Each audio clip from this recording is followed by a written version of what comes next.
phases. Let's see.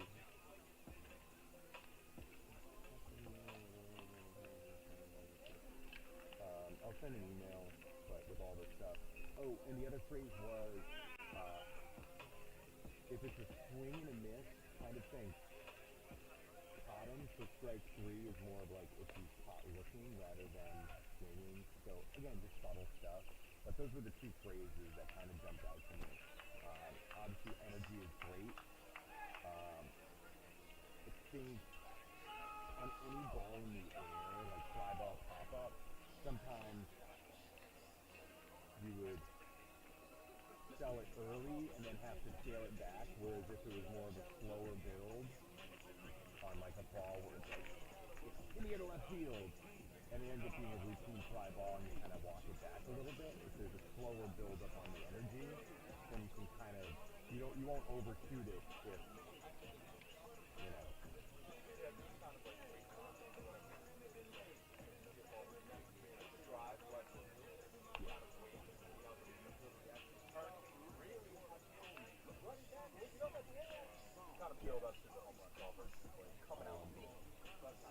And again, walking it back is always fine, and you do walk it back fine, but if it's a more gradual build on fly balls especially, then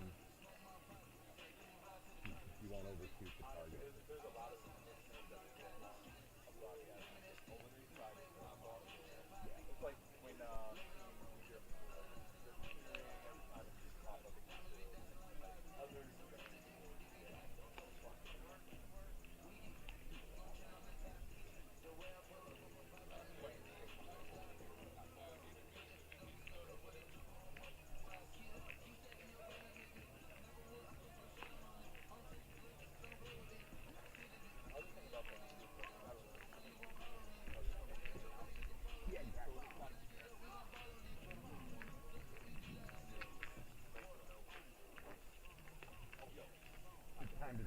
Time to walk back.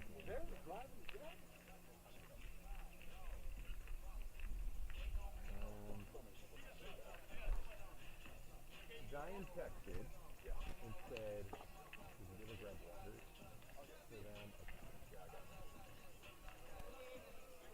Thank you.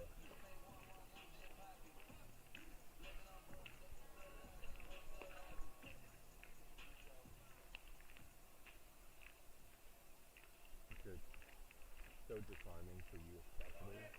So like at the D1 level, start times are so like structured. And here it's like 10:03, take the field. Let's do it. You don't have to play this. Yeah. How's your marketing team? Are they pretty good at? Yeah. Well, it's more operations.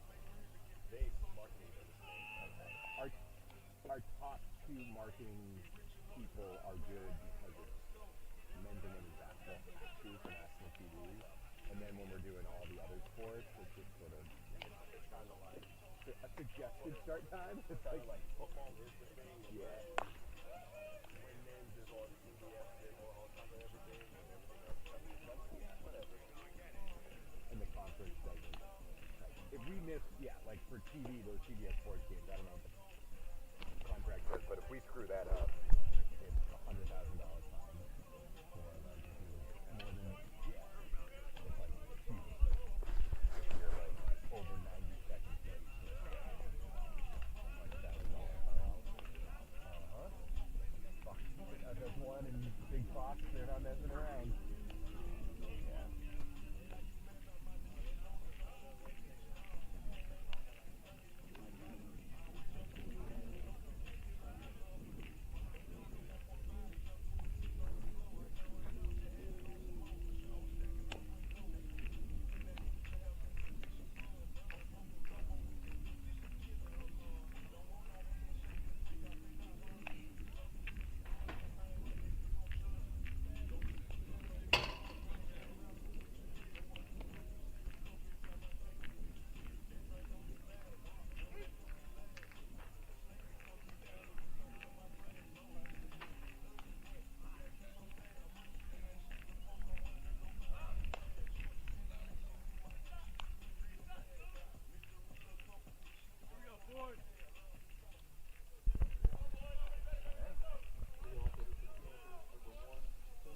It's a rematch of the fineries of the reigning SWAC champions, the Grambling State Tigers, and the Panthers of Prairie View. The final day of the Andre Dawson Classic with Adam Giardino. I'm Lindo Suggs.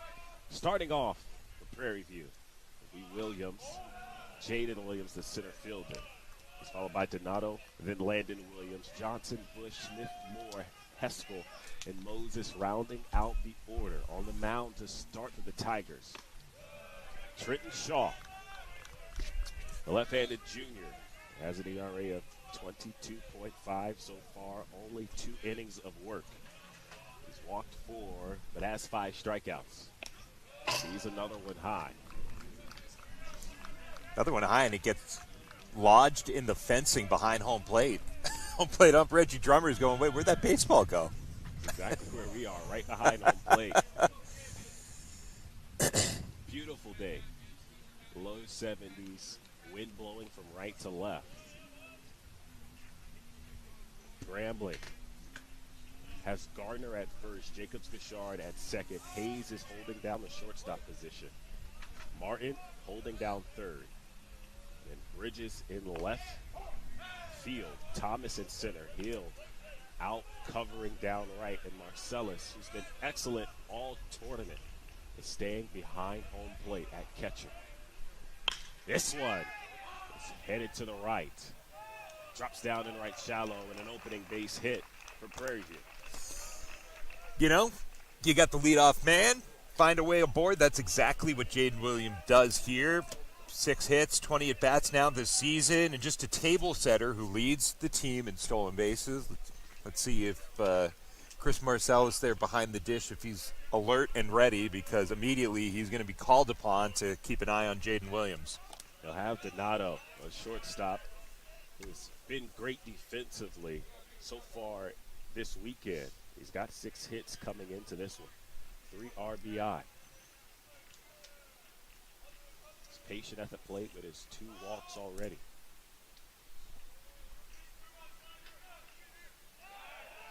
Throw back, sliding through is Williams.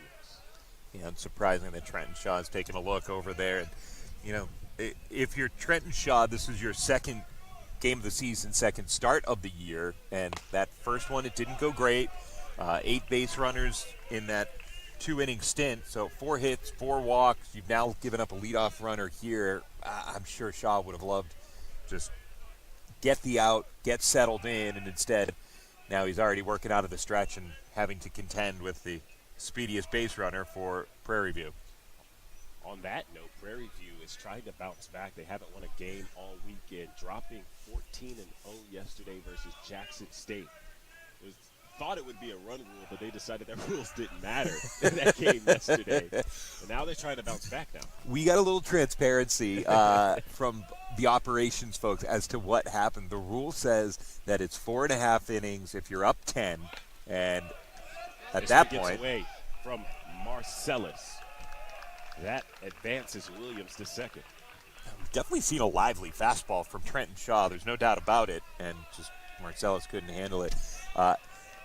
The folks at Major League Baseball set the rules, the run rules, and all of that with a couple of these games here this weekend being on MLB Network. So linear television, the whole deal, and they needed to make sure that stuff fit in timing-wise.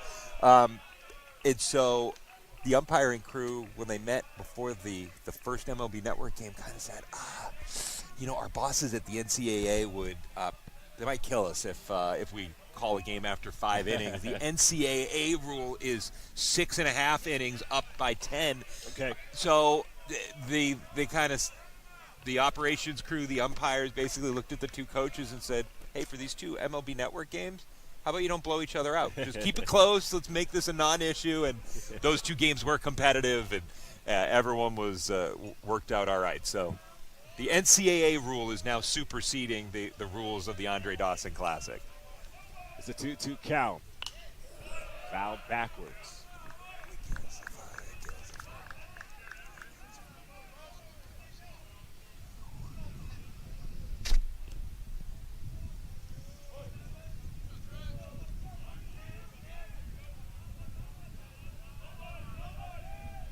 Donato sends another one. battling at the plate. You said it earlier, a lively fastball that Trent Shaw has thrown. Yeah, there's no doubt that this guy, as a lefty, the stuff is going to play. And so even if, a flared single to begin the game, the 4 hits yesterday, last time out, that's not the number that concerns me. It is the 4 walks. It's popped up high, and it's going to track into left field. Calling it off is Hayes. Fly foul is out number 1 here. That's really nice communication there by Hayes. It's just a more difficult play for Martin, who would be retreating straight back, versus Hayes, who's coming over on a diagonal. They communicated. Martin bailed. And even nice job by Shaw to wander over to third base just to make sure that there's no tag in advance happening with a couple of his infielders going into foul ground. So here comes Jaden Williams. Or Landon Williams. No relation to Jaden Williams. And a sophomore averaging .412. 6-game appear. 17 at-bats. He's got 7 hits. And a home run to go with it. 1 of 2 home runs in this lineup. Fouled away. Maybe not. Might have just been a clean swing and a miss. And so, yeah, Marcellus, that's a pass ball. I mean, that ball is belt high, swing and a miss. And that's one of the with these 9 a.m. games happening across the way, 10 a.m. start time here, that sleep is a priority last night. The stuff moves quickly, especially so early in the morning. These 2 teams played in the first and the second game yesterday. Outside, ball 1. Yeah, across the way, we've got Missouri and Southern playing, and Southern was the last game of the night. That is an incredibly quick turnaround. Missouri as well. They fell to the Alabama State Hornets. Swing and a miss, strike 3. Out number 2. Big strikeout prevents Williams over there at first base from trying to score. So now if you're Marcellus especially, you've had pass ball, wild pitch, move runner up a couple of bases. So without the benefit of anything, a flared single has now turned into a go-ahead run 90 feet away. A healthy hack. Strike 1. Braden Johnson, the senior. 235 so far. 4 hits and 17 appearances. He's got an RBI. Maybe it's because we're closer, but you can feel the pain that's coming from Marcellus's glove right now. He's taking some heat. Shaw again. It's up in the air to right. It'll track foul. Garner makes the squeeze. So the Panthers strand 1 on first. They get 4 batters through. It's Grambling State's turn after this on MLB.com.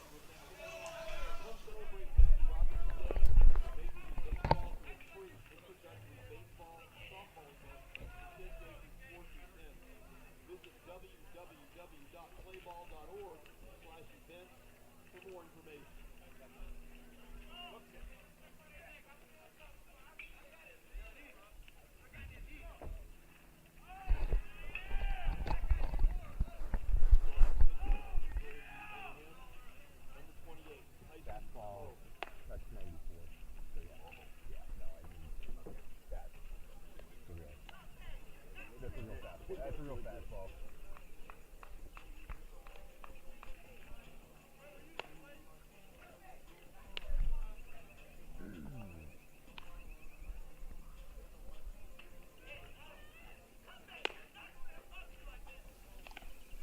So the Panthers of Prairie View, their final game of the Andre Dawson Classic, looking to get their first win.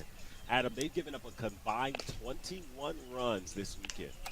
And you just never know which arm is going to step up, and the right-hander Tyson Carlton has a chance to be that guy. Made a start in the first weekend, gave up 6 runs, all earned. It's just same conversation that we had about Trenton Shaw, where it's, hey, 4 walks.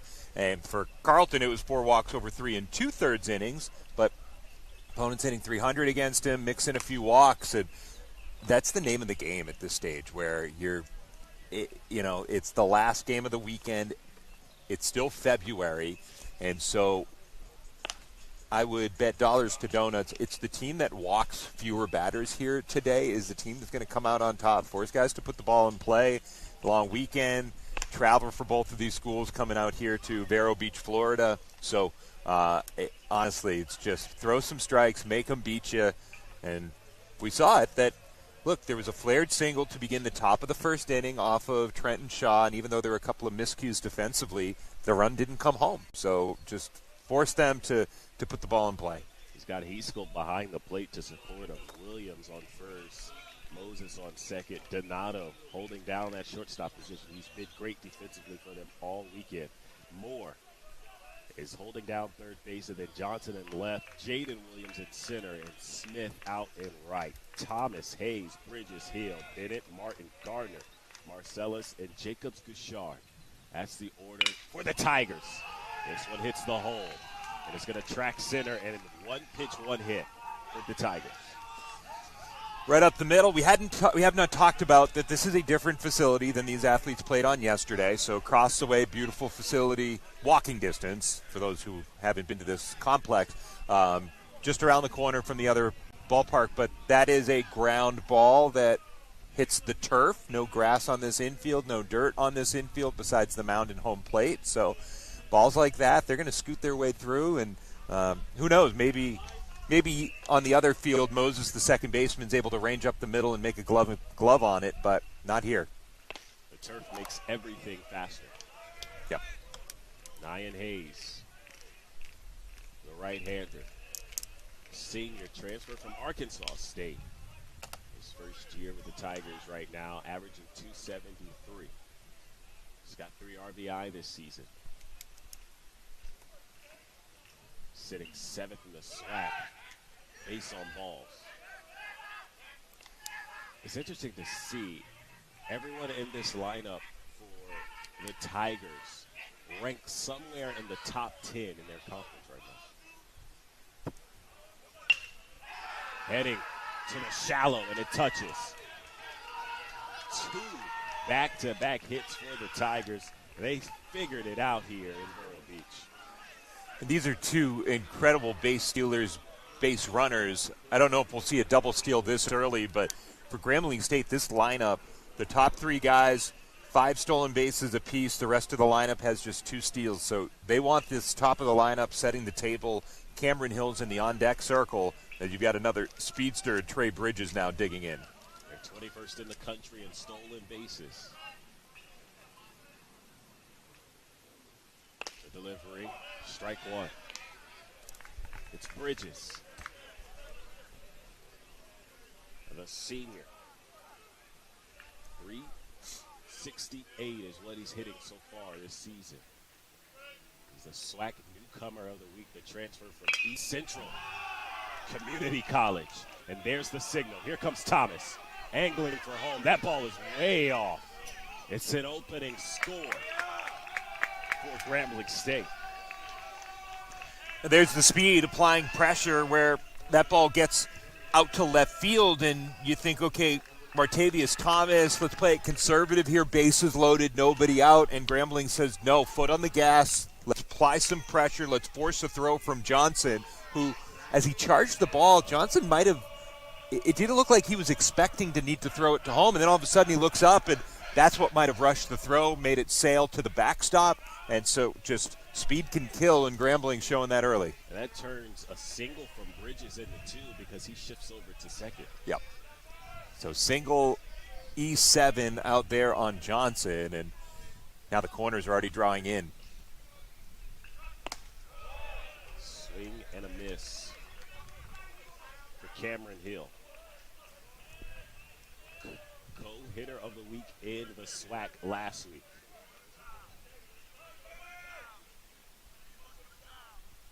Tied for 30th in the country right now for home runs. He's got hitting ability. 5th in the SWAC in doubles right now. Only followed behind Trey Bridges, who's in first. A patient eye sees another ball through.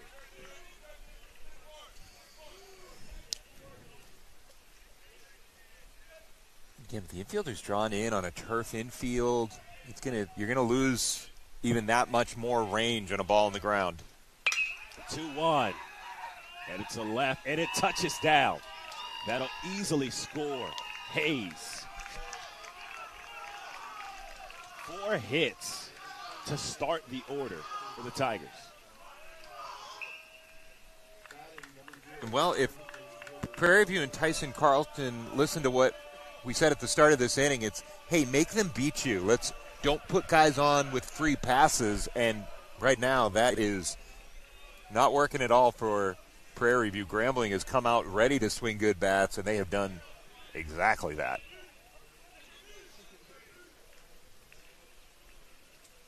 Jalen Bennett. There's the first out.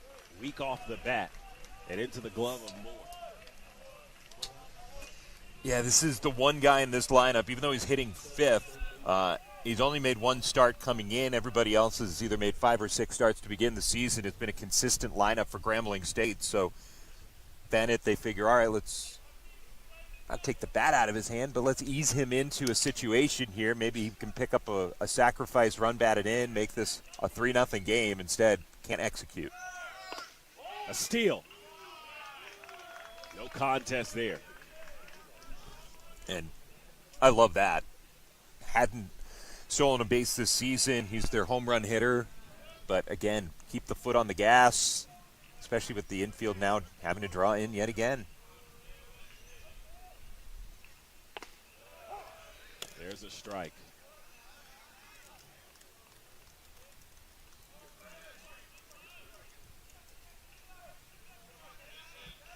Martin already with 3 RBI this season.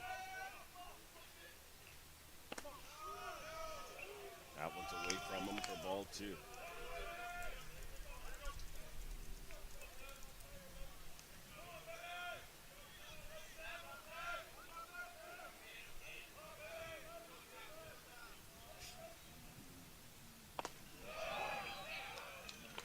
Strike 2.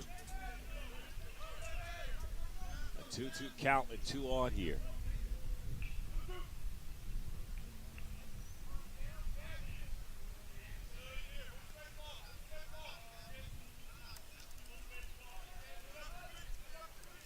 Carlton. He'll offer his, and he'll hit him.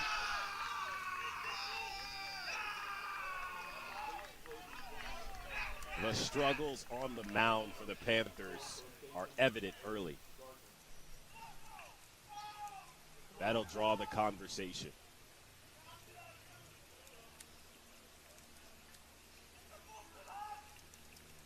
Prairie View A&M head coach Antoine Wiggins, his 7th season this year. Finished the regular season champion and a SWAC and conference runner-up. He's got some experience playing right now. What do you think the conversation on the mound is this early, allowing 4 hits and hitting 1? Yeah, I think it's interesting where you give up the hits, and you didn't see them come out and have a conversation there because, again, it's all right, yeah, we're a couple ground balls, a couple of flared line drives either way. It's not as if these are rockets up the gaps. It's just, he's just getting dink and dunked around a little bit, but then once the hit by pitch, the free pass comes into play, then you're like, all right, let's go out there, let's settle some things down, and honestly trying to execute here because ground ball double play gets you out of the inning, and you're feeling all right, only down 2-0. Carlton started this game with 14.73 ERA.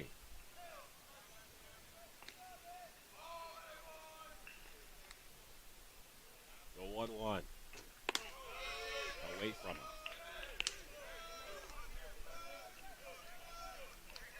The bases are loaded with 1 out.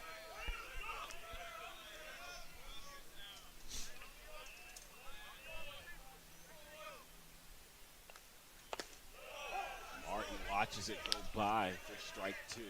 Well, I love to see that. 2 balls and a strike, and you're confident that you're going to throw a strike with your breaking stuff.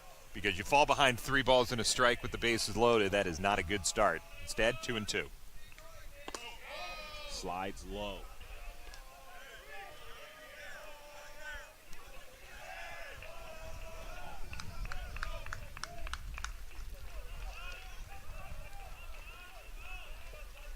Batter's count here.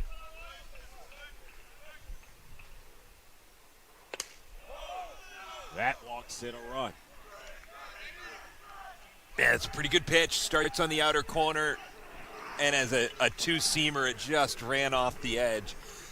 And that free pass, second straight free pass, makes it a 3-0 game. And now you're really trying to limit the damage here with still only one out. That brings up number 8 in the order, Chris Marcellus, the junior, 312. Now let's see if Marcellus is able to have a positive exchange here, because remember in that top of the inning he had a couple of balls that squeaked away from him. A good at bat here could lock it in on the defensive side as well. Staying in the infield. And the catch is missed. With the infield fly rule in effect, still 2 outs. No clouds in sight, but it might have been the wind that played tricks on that one there. Although, as soon as we say that, Moses does put the glasses on, so maybe a little combination of wind and sunshine here early in this one.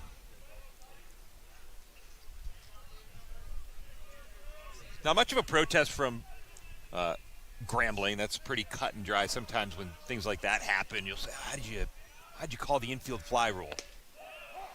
Strike one. Jacobs Gushard. He already has a home run this season. Steps to the plate with the bases loaded and an average of 273. Shakes his head after that one. He's patient at the plate. Almost looked as if he was shaking his head because he wanted to get hit by the breaking ball and bring home another run. 1-1 count. Sweeps away from him. He's already been walked twice. Struck out twice so far. And to your point, he's been hit by a pitch once.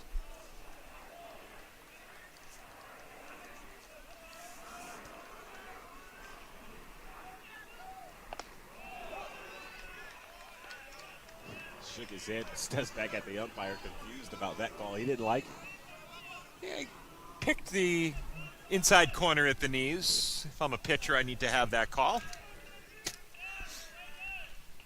2-2 is the count. The pitch. Backwards. Hill's on third. Martin's on second. Gardner is on first.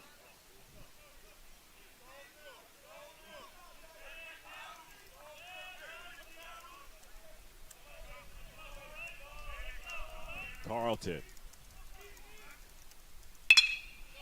Trying to find the hole, but finds Donato.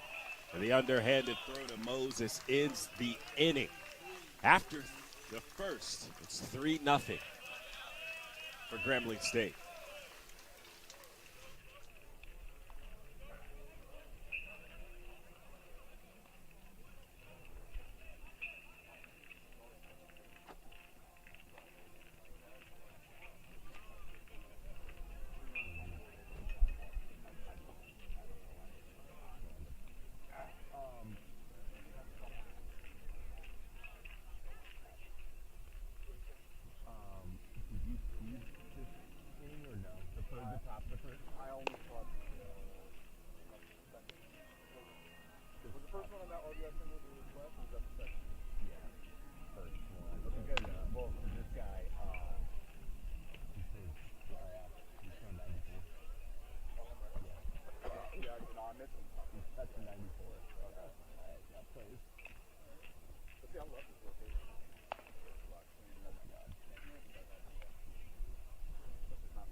Top of the second inning. Trenton Shaw will return to the mound, this time looking at a 3-run lead. And our eyes were not fooling us in the first. Yeah. He was touching 94. Yeah, and it's exciting to know that for a left-handed junior. That's the kind of stuff that when we talk about the Swingman Classic later on in the year, that at the All-Star game for Major League Baseball, that scouts are at, and 94 as a relatively untrained arm, right? Major League Baseball, they're looking at these guys at all levels of college baseball and thinking, okay, when we get them in our system, how can we mold him? And Shaw's throwing, 94, and I'm sure that there are major league teams that are thinking, boy, if we get this guy in our system, maybe we can add it up to like 95, 96, and, and it's not a straight fastball either. He's doing it against Smith.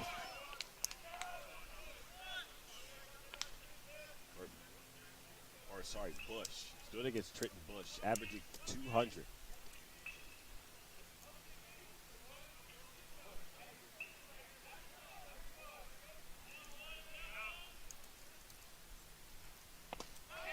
The senior sees the strikeout. Trenton Shaw.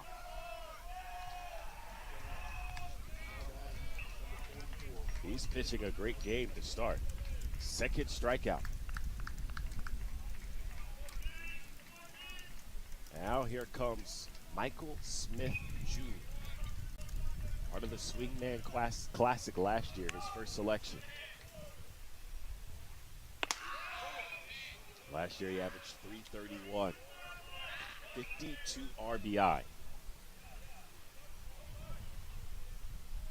Stepped on home plate 65 times. Takes a healthy hack and a miss.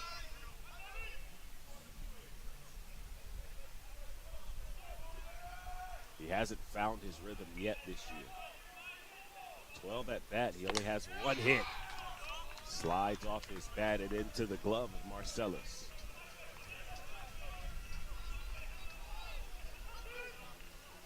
One, two.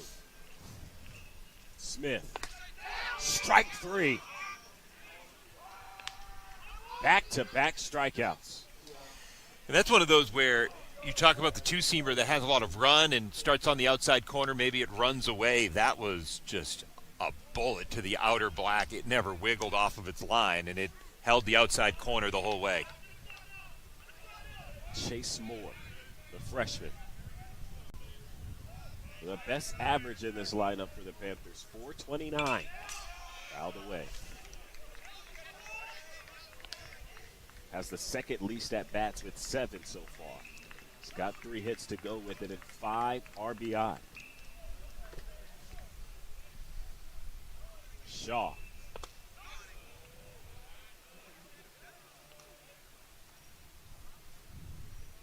After you throw 2 strikeouts, what is going through your mind on the mound at this point?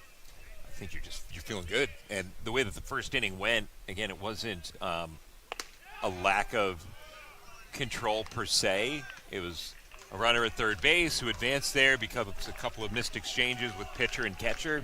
So you're all right. And the base runner, the hit that began the inning, was a flare. Upstairs, ball 2.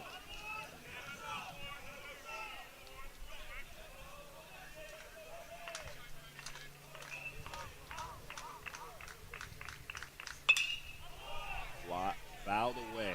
Out of play on the right side.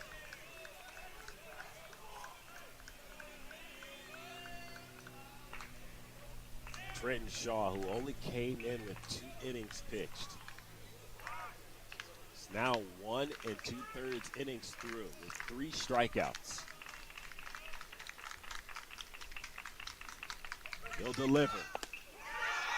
Strike 3. The confidence is oozing from Trenton Shaw. 3 retired in order. All down on strikeouts.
So the Tigers return to the plate after opening the first with 4 straight hits. Back-to-back RBI in the third and the fourth batter. They return to the top of their order. Thomas currently showing butt, looking to ride off the high that Trenton Shaw put them on to the top of the second.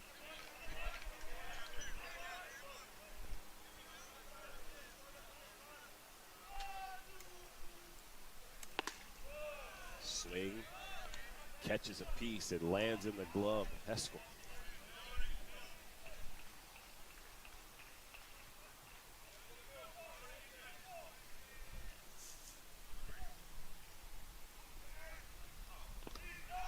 Seven hits this season for Thomas.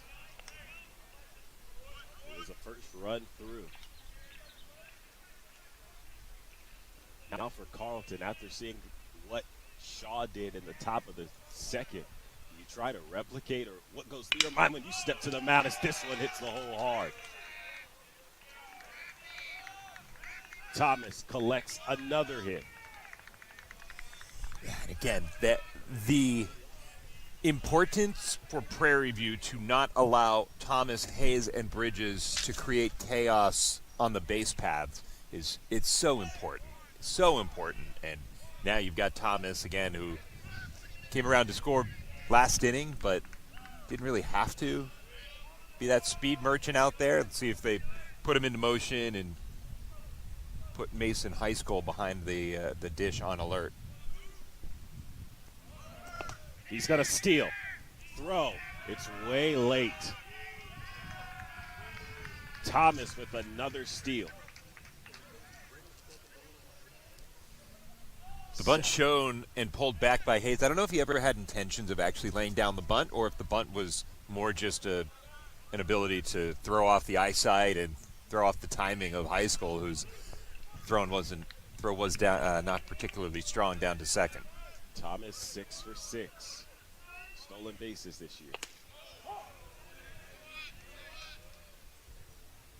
Hayes. He singled and made his way around.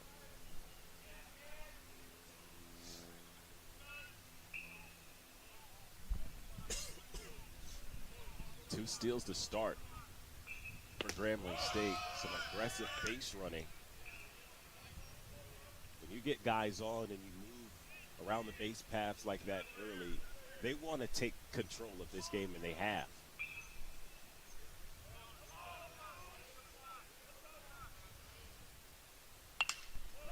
Fouled away. How important is it now for Prairie View to not allow any more after seeing how well Smith pitched in the top of the second? Yeah, and it's, again, with a guy on base like a Martavius Thomas, things can snowball really quickly, because now you're working out of the stretch. Your attention is also on second base, making sure he doesn't take off. And so you're not necessarily focused on the task at hand, which is retiring Nyan Hayes, who also is a really impressive hitter. His on-base percentage is fluttering up around 500. You can't let this thing get away from you.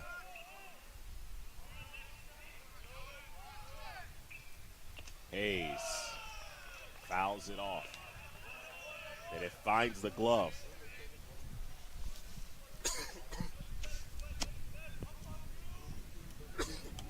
So big strikeout keeps Thomas at bay, so leadoff base hit, up to second on the steal, but now one out, runner at second. You're still in a good spot to try and hang a zero here in the bottom of the second. Bridges. And another one finds the hole. It's a single. Now Thomas racing to the plate. The throw won't make it. And an RBI single for Bridges. That was a far better throw home by Braden Dawson. That was going to be on the money. It was a bullet, but again, just simply too much speed by Thomas. And even though it was going to be on the money, certainly was not going to be in time to cut down the runner at home. And the exact same issue that you had with Thomas on first base to begin the issue is what you're dealing with here with Trey Bridges. And he's also got 5 steals on the season coming in, and somebody that you have to be really mindful of over there at first base.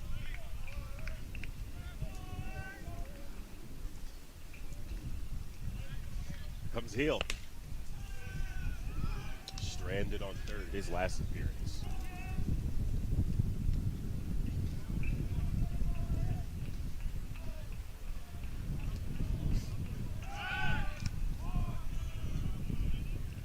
And at this point, with already 2 stolen bases for Grambling State, how much of a watch is Carleton on?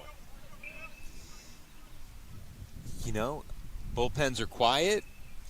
There was a little bit of activity down in the bullpen last inning. This one blasted left, but lands foul. Yeah, well, I mean, obviously, day 3 of the weekend, you want guys to go deep into games. Your bullpen's already been called upon, and so I think it is a tightrope right now where, you know, if we see something here out of Cameron Hill, you might see somebody go down and start really warming up down in the bullpen, even though it's only the 2nd inning. The 1-1 gets away from Heaskell, and an easy trot over to second for Bridges.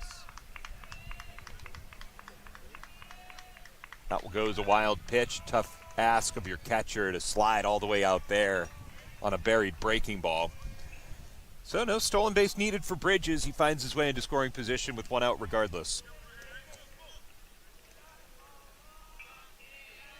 Another run in his scoring position. 4 for 6 today with a runner in scoring position. Fouled away. And it's only the 2nd inning.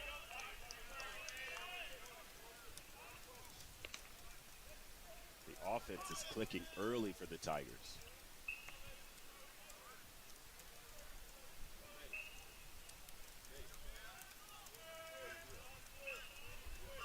Dropped their first game of the day versus Alabama State, who seems to be the juggernaut in this tournament. Fouled off to the right side. Went down by 1, and then Alabama State went on to take down Mizzou yesterday. Mm-hmm. Mizzou's having a good time across the way with a lead in the middle innings over Southern. And then the Tigers took down the Bulldogs of Alabama A&M by 3. Out backwards. Now in their final game, looking to go 2-1 in the Andre Dawson Classic. Prairie View, on the other hand, has had a struggle all weekend. Haven't won a game. Went down 14-0 against Jackson State. And against another Tiger squad, they're down by 4 through 1 1/3 inning. Off the back. That's the second hit by pitch by Carleton. Yeah, there are some hit by pitches that you're okay taking, and then there are ones like that come right at your ear hole and you get to duck out of the way. It grazes your shoulder. It didn't seem to be a direct hit, but that's easy for us to say. We're not the one whose shoulder blades just had a heat or glance off of it. 2 aboard with 1 out here.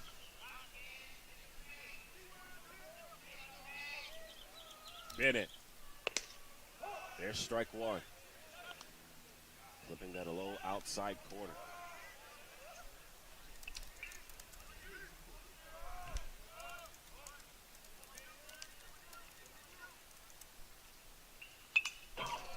Fouled away again.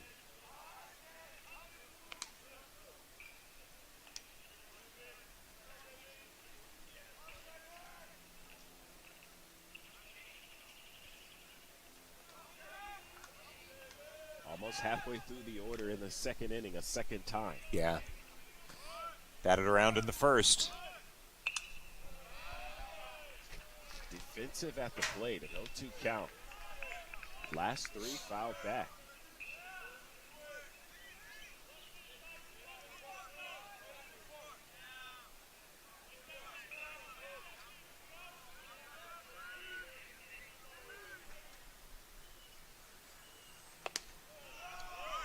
There's ball 1. That's a really good eye. You're locked in. You're fighting for your life here with a couple of strikes. You haven't taken a pitch yet, and that was definitely a pitch off the plate, but wouldn't have blamed him if he offered at it.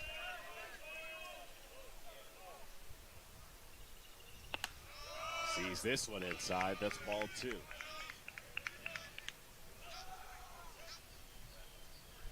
Dancing around the zone is Carlton.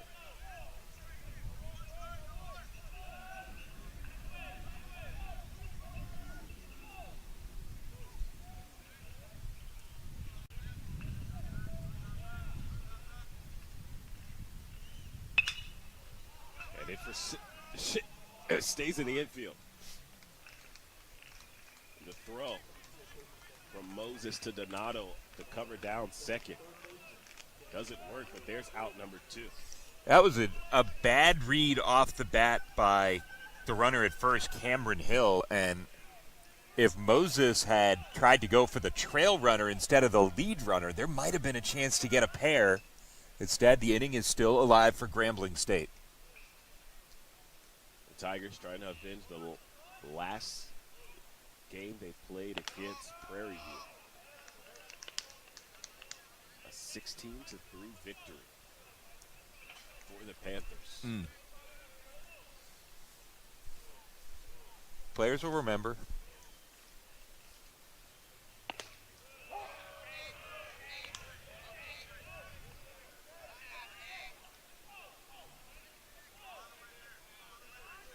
Prairie View has won the last 2 matchups. The 1-1 fouled away.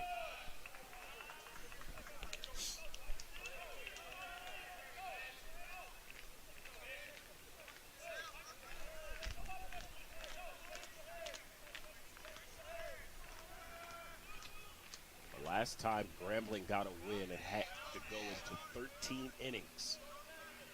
A 3-2 ball game. Slips under.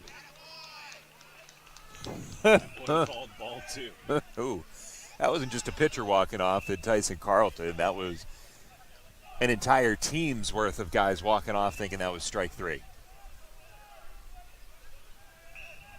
2-2 and 2 outs, 2 aboard. Away, ball 3. Now the runners will be off here with 2 outs.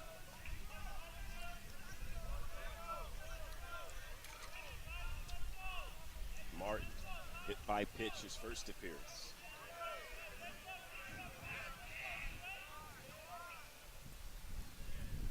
Runners will go. This one, tracking foul. Nobody can make a play on that one. It's out of the park.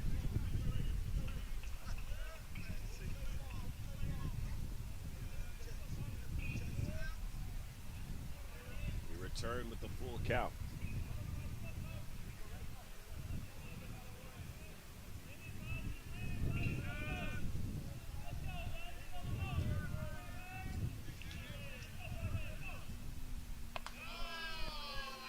Ball 4. Bases are loaded.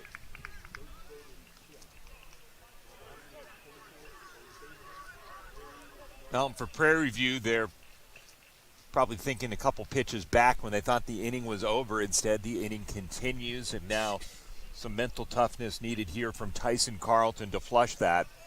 And honestly, just go up and try and get Aries Gardner to go down here with no further damage. His first walk of the day was Gardner. Gardner finding left center. In comes Bridges. Now Heel. Now Martin.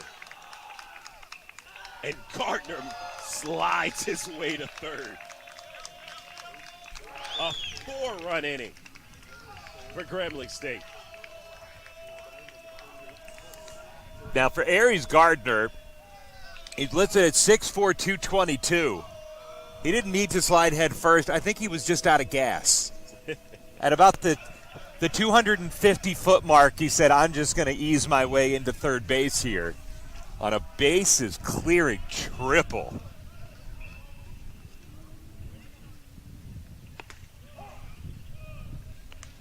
That's the second triple for Gardner this year. Marcellus, runner in scoring position, steps to the plate. Watches strike 2. And this is exciting for Gardner. A redshirt senior comes up with a big hit there. As you mentioned, it's his second triple. The last 2 years hasn't been as involved as he was back in 2022. So big moment, and a guy that has now given a real nice cushion for Grambling State. Stranding Gardner, but the damage is done. 4 runs in the second. Top of the third. Panthers looking for a run.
It's the beginning of the third inning. Facing a 7-run deficit. And the Panthers of Prairie View are finally going to finish their order 8 and 9. Heaskell and Moses, the last 2 to go. And it returns to the top with Jaden Williams.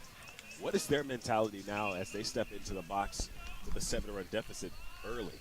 I think you still need to keep in mind that Trenton Shaw, in his first outing of the season, was victim to some self-inflicted wounds with those walks and free passes, and the tendency when you're down 7-0 early is to just say we need to hit our way back into this game. But your quickest path into the game might be allowing Trenton Shaw to put some guys on himself and start to rattle him that way.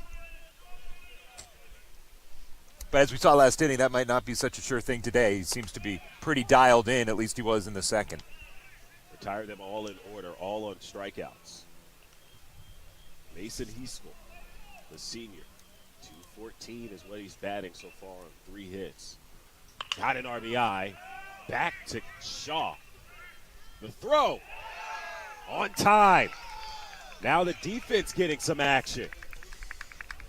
Ball caught the mound, slowed it down enough for Hayes to slide to his left and make the play, and it wasn't such a clean transfer by Hayes. He got handcuffed on that bounce, and so that's why the throw was low, but because he got there, got rid of it quickly, it didn't need to be a perfect throw. It just needed to be in time to beat the catcher down the line. Moses sent the freshman to the plate. 286 to start his collegiate career. In search of his 3rd hit this season. He's been walked 5 times.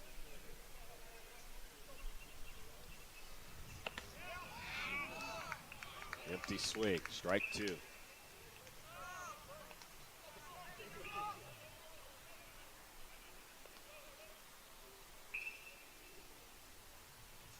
Shaw, this one finding. They'll get a single. The first hit, or the second hit of the day for the Panthers. Punched it out to right field. Let's see if this can't start to build something for Prairie View, especially since it brings the top of the order up here. First hit Jaden Williams, and he'll step back up to the plate with the runner on. He had a long way to slide there. A healthy leadoff.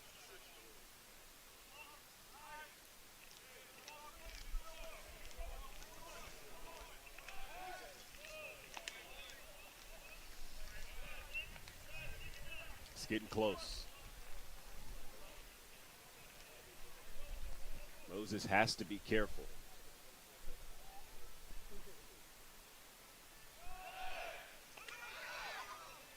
They call it safe again.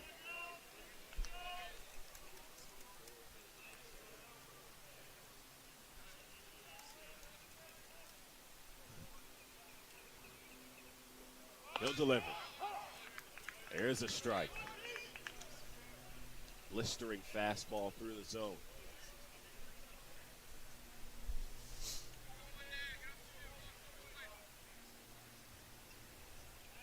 Shaw for a fourth time. Moses is getting a workout at first base. He really is. He's been caught stealing twice this year, but does have a couple of steals, so he's not afraid to go take off. And he needs to tie his shoe. I would too. Or throws back to first.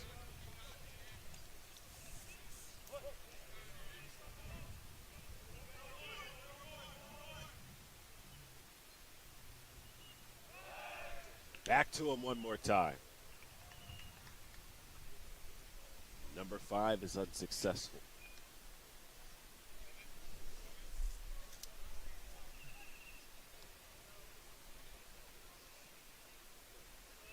He'll deliver. Upstairs. That's ball 2.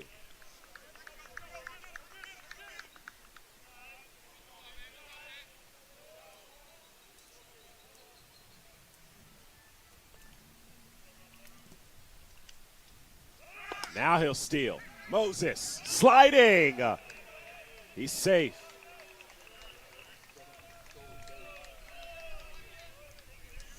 Fastball up and away.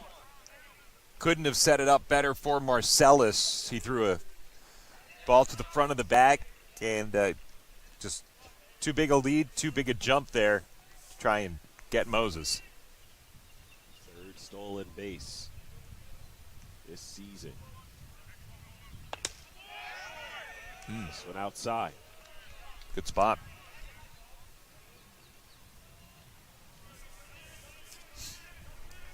Three 3-1 count. Senior's been walked 3 times. We'll send this one back. Strike 2. That works the count full.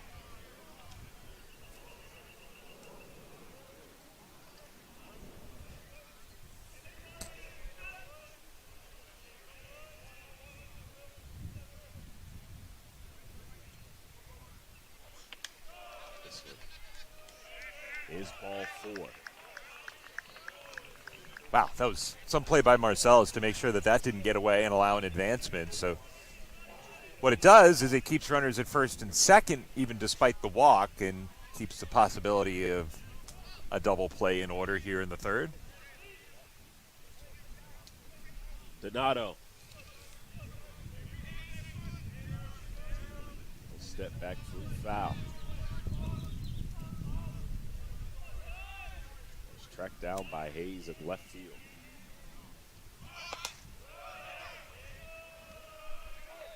Now the 2 on for the Panthers. They're looking to get 1 through just to cut the deficit down to 7-0 lead. That's how you do it. You chip away. This one bunt is going to be foul. And as we talked about, that this is day 3 of a weekend. And so you have to believe, if you're Prairie View, that Grambling doesn't have a guy with necessarily better stuff coming in behind Trenton Shaw. This is going to be the toughest arm that you face here today.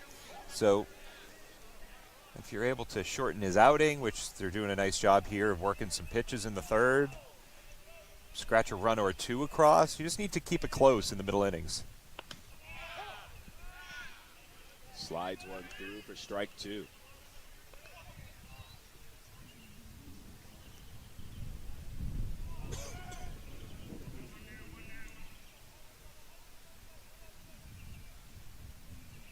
The junior, here's the steal. One hop over his head. In comes Moses. And trouble in left field by Bridges. 2 on, both in scoring position. The old, call it Baltimore chop over the top of the third baseman. Now, that is playing on turf to a T. And with the runners in motion, the third baseman, Martin, was going to cover the bag. Honestly, if he's back at normal depth and isn't moving to third base, he's probably able to wait back on it. Now, I don't know if he has a play at any bag because of how high that ball was chopped in the air, but at least you would have bases loaded with one out. This one a mile high. Right at second base. And it's caught by Hayes. Out 2. Necessary second out there.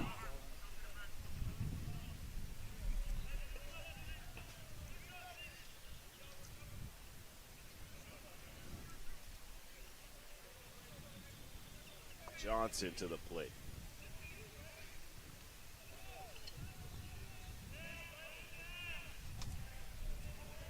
Had one caught foul by Gardner on the right side.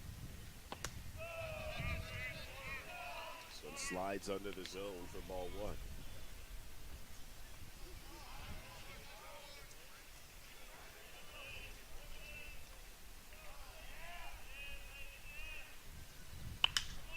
To the right.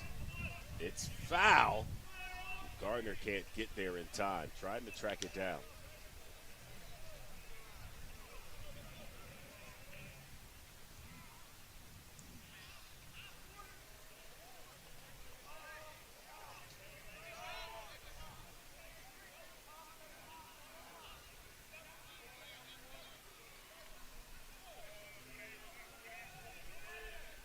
Shaw, after only seeing 4 in the first, 3 in the second, is now on his 6th batter in the third. Right, and this is what we're talking about, where it's like you just need to chip away and just find opportunities to shorten the day for Shaw, let him help you out a little bit. But boy, what a 2-out hit here would do to potentially make this 7-3. Gifted a ball. 3-1 count.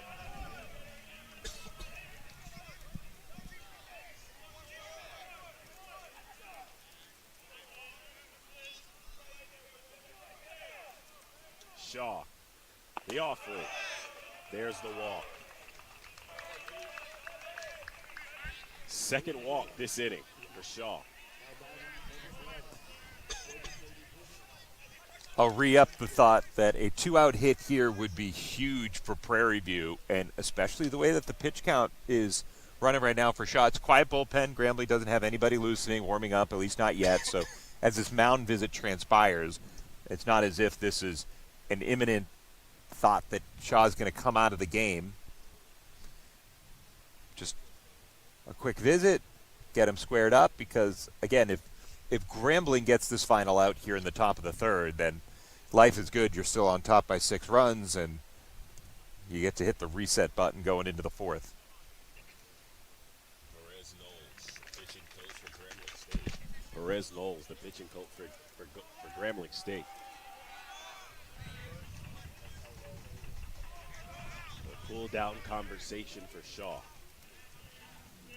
He'll face Bush, who he struck out to start the second. This one under for ball 1. Bases loaded with 2 outs. The best offensive inning for the Panthers. Shaw sends it, and it's foul backwards.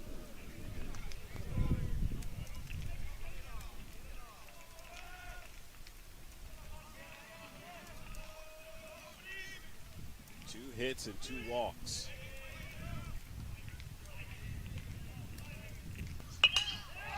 One hop. Right to Martin, and he loses it. A run will score.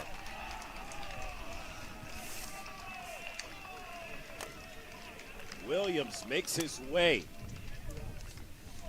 That advances all the runners here.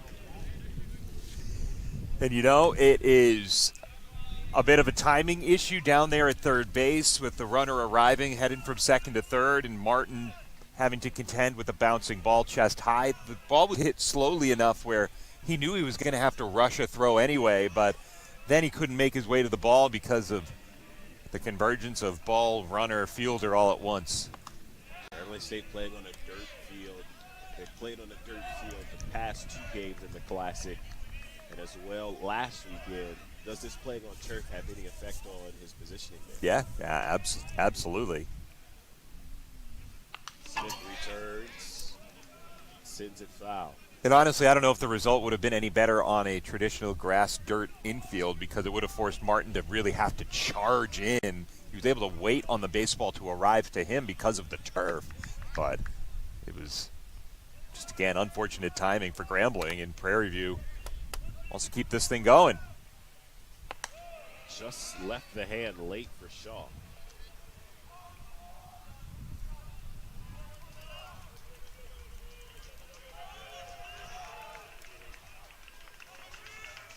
Two one. Swing and a miss, strike two.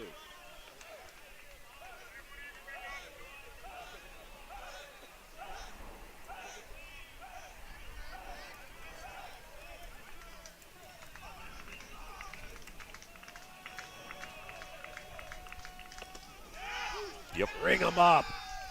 Caught him looking twice. The Panthers strand 3, but they finally get on the board with 2. 7-2, the final score after 2.5 here in the Andre Dawson Classic.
Bottom of the 3rd inning.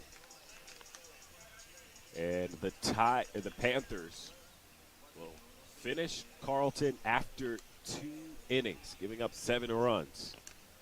They'll trot out the sophomore Marquez Thompson, 6'1" right-hander.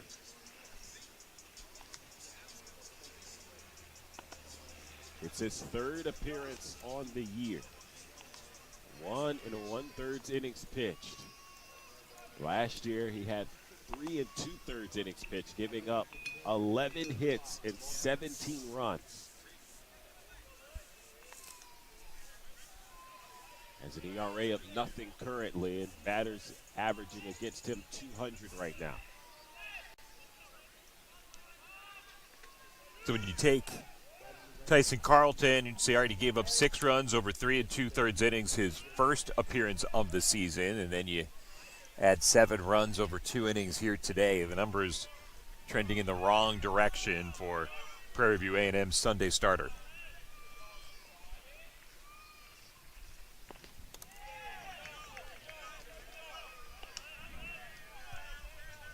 Jacobs Gushar, the 9-hole hitter. They made it through the lineup the first inning. The second inning, they made it all the way to 8. They start off the third with number 9, then 1 and 2. And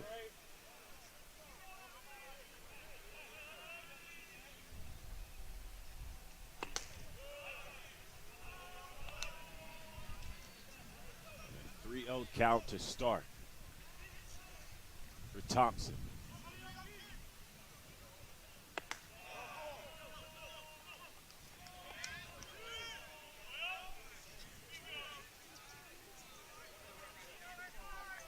Early walk. Again, you come in out of the bullpen, your offense has just clawed you back a couple of runs. Just got to find that strike zone. Just, again, as we talked about here today, it's the team that gives out the fewest free passes that's going to have the real edge on a Sunday where you're keeping your pitching staff together in many cases with duct tape and bubble gum. Third at bat for Thomas. And inning number 3. Has a hit in each of his previous 2 at bats. 2 of 2 on the day.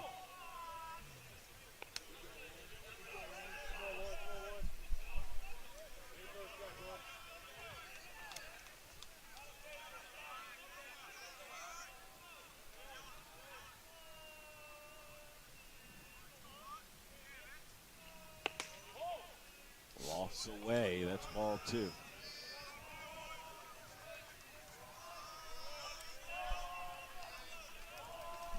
If you're the Tigers, does your mentality change at all?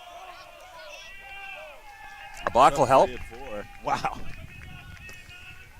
You know, we're getting an explanation here on what exactly the balk was so that the pitcher knows. He seemed a little confused as to what might be going on. Yeah, I think, you know, you're talking about a couple of teams here that at this point, again, on a Sunday, it's just who's going to make a bigger run. And I know that that's a phrase that might be often saved for basketball, but you got a 7-0 run right now to start the game for Grambling State. We know on Sundays that these are unlikely to be a 1-0 game, and so we've seen that already. And baseball not always a sport where you think about momentum, but yeah, I think it's just who can prevent at this stage, and as we get closer to some middle innings, team from really get rolling, get the batters coming up and feeling like they're just going to keep picking up the line one after the next. You're Antoine Wiggins. You have 17 on your roster. Of course, pitchers on your roster, not knowing how many travel. How deep do you go into your bullpen? I mean, if you got a guy that walks a man, commits a balk, now he's falling way behind the next batter, I mean, you're hoping to get some length out of him, but can't seem to find the strike zone right now. And so, yeah, I think it is a question as light action begins warming in the Prairie View bullpen. I think there's a certain point where, you know, if a lead grows for Grambling and we get towards the 4th, 5th, 6th, that the phrase in baseball is, all right, someone's just going to have to wear this, which is I'm going to have to just throw some pitches. This is uncomfortable. But, yeah, at a certain point your mind shifts to not winning a game.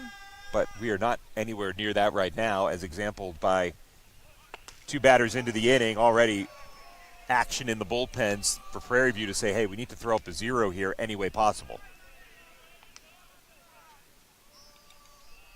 2 on thanks to back-to-back walks. Thompson struggling early.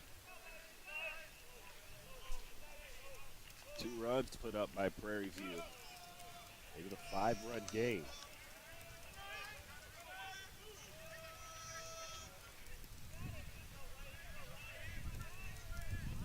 The runner on second. Grambling State is over 50% of runners in scoring position today. Into the dirt for the plate. Peaceful quickly gets on it to keep the runners at bay, but consistent mistakes on the mound starting to raise some concerns quickly. Yeah, which is why the action in the bullpen is warming up even more earnestly now. They've not quite moved back to the rubber yet, so at least another batter or two for the right-hander. Finally finds a strike. That's number 2. It's a 2-2 count here.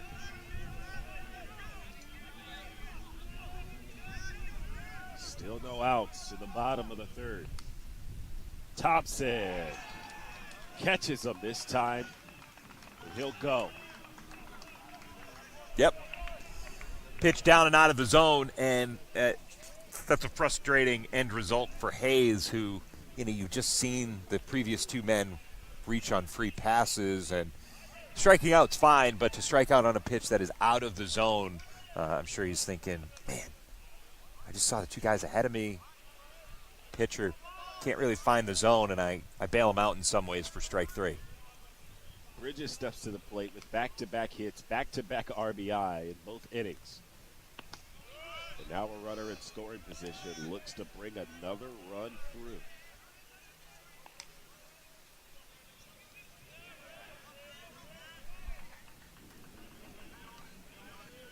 Thomas on first. Jacobs Gashard on second. Gets away from Heaskell. Finds it again. But what a way for a catcher to have your back behind home plate. Yep. And blocking that ball, but blocking it down the third base line is even more effective because he knows that blocking to the first base side, the runners might take off. Thompson. Outside corner. Little cock of the head by Bridges to say, all right, don't love the call, but we're still in this. 2-1.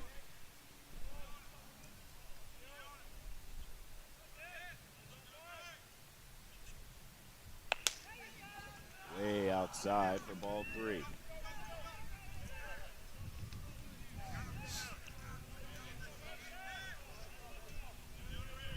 Third time we've seen ball 3 from Thompson in this 3rd inning.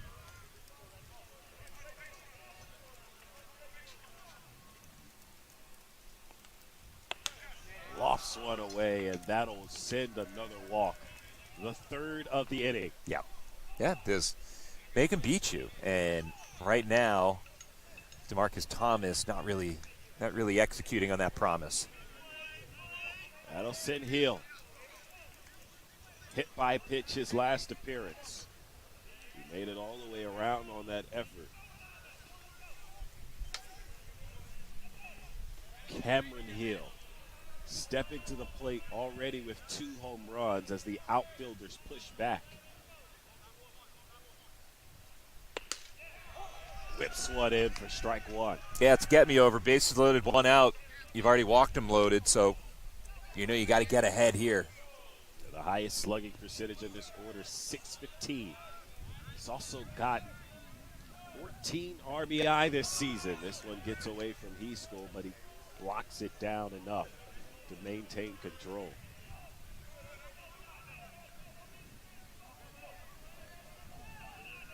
Five extra base hits and 6 games coming in.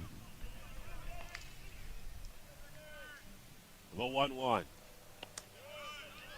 Drifts out.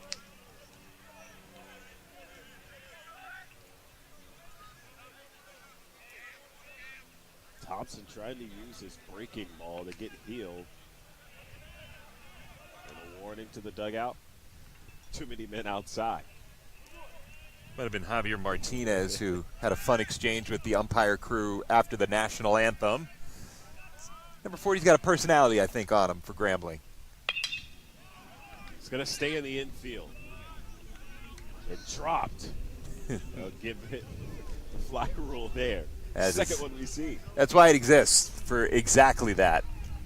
And just a little, not a bad thought there for Landon Williams. If the base runners aren't locked in and they think it's a live ball, maybe you can bait them into getting off a bag and trying to turn a double play. 2 outs.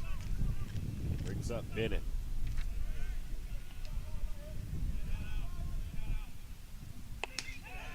Whips one in for strike one.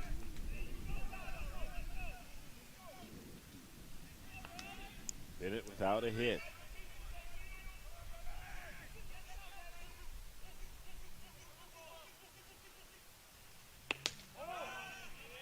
Trying to break one away.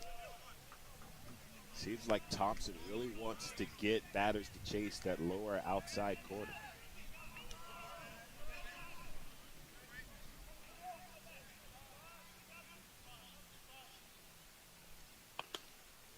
Breaks down again in the same spot.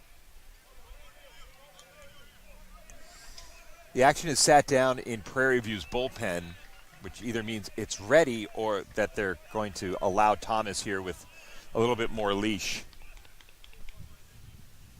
2-1. Fouled away. A much more comprehensive at-bat for Thompson.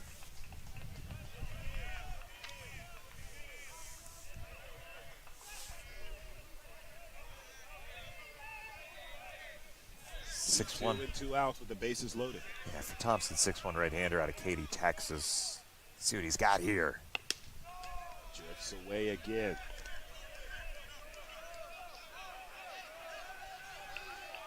Full count. 2 outs. And the bases loaded in the bottom of the third. Thompson stepping in. He'll deliver and hit. They'll say he turned into it. No. Yeah. He'll turn through. That's out number 3. Hit by pitch, but he swung at it, so instead of a run home and the inning continue, a strikeout. Top of the 4th on the way. The first runless inning for the Tigers in the bottom of the 3rd after stranding 3.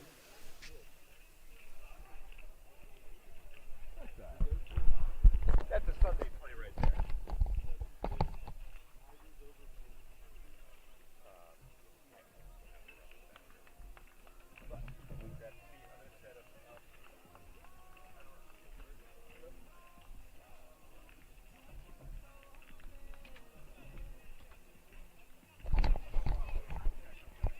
Yeah, the game is just about wrapping up. I think it's bottom 8. It's like 7-0. Yeah, no, that's pretty straight on. Yeah.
So here we are.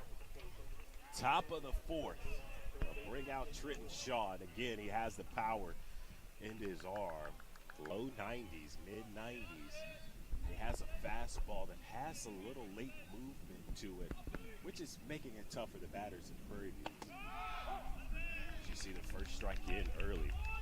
The Panthers were able to find some offense in the 3rd, though, putting up 2 runs, which were much needed after being down 7-0. Yeah, it's a Sunday game. Some people think it's going to be sleepy getaway day, and it's been an energetic start to the game for both sides. Great job by Prairie View actually stranding the bases loaded on the other side. So now getting their chance to come back to the plate, top four, see if they can continue to chip away, getting a couple runs, last step up, sending 8 to the plate. So again, as Adam mentioned on the other side, it's just chipping away, keep the game going, and not trying to get all 5 runs back at once. Darius Thickbit on Lundell Suggs. This one back to back. Out the glove of Marcellus. Well, and we mentioned with Shaw, we saw in the first couple of innings, he's got electric stuff. He's got good stuff, but he hasn't gone deep into any games this series. Only second appearance, of course. The question now is, okay, second, third time through the order. How are these Prairie View hitters able to react? They've seen the fastball. It's got life, 94 and some movement, but are you able to lock in on that pitch or something else that he's offering you? And we did see with that last inning, Shaw got into some trouble with the walks, with the free passes. Well, that's a way to work your way back in. Strike 3. Well, you can work your way back in if he's going to miss his spots. Nothing you can do with that. 94 on the inner half. Yeah. That's nasty. I mean, it's blistering inside. More. Second strikeout. He's been a victim twice. He's caught Smith, who came in the Swingman came in as one of the 2 Swingman Classic selections from last year. He's had a struggle this season, under 100 average. Or he just caught back-to-back. This one is foul on the right side. Now he's swinging. Was a victim of a 6-3 play. Well, on the other side of it for Grambling State, the important thing here is to get the shutdown inning. All right, gave up a couple of runs in the third.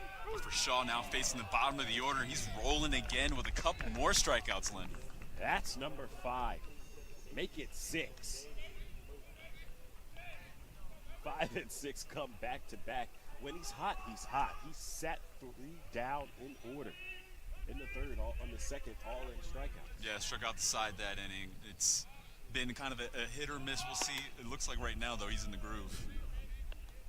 Seems like when he gets hot, he's hot.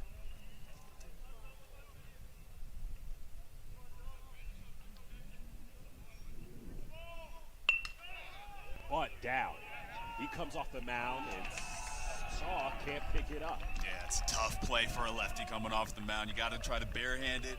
Maybe try to flip out of the glove all in one motion. That's a really tough play for him.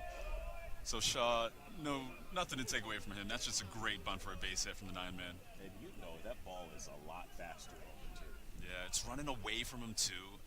That's another one of those. Maybe if it's a natural grass infield, maybe there's a little bit of a slowdown that he can get to it, but yeah, credit the hitter.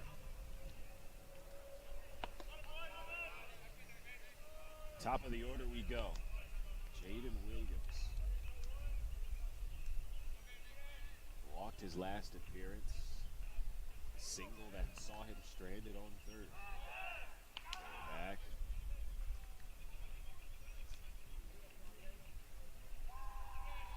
We'll go back to that third inning where Shaw did get into trouble. It really started with guys getting on the bases. He was paying a lot of attention over at first base. Tons of throwovers. A couple of times thought there might be a pickoff, but never really came.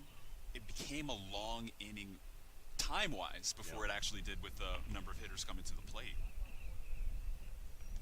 Start to see some light bullpen action now with Grambling State. Getting some guys loose and warmed up. But for all intents and purposes, Shaw has not done a bad job on the mound. Mm-hmm. No, and it's Prairie View. Credit them for working quality at bats, okay?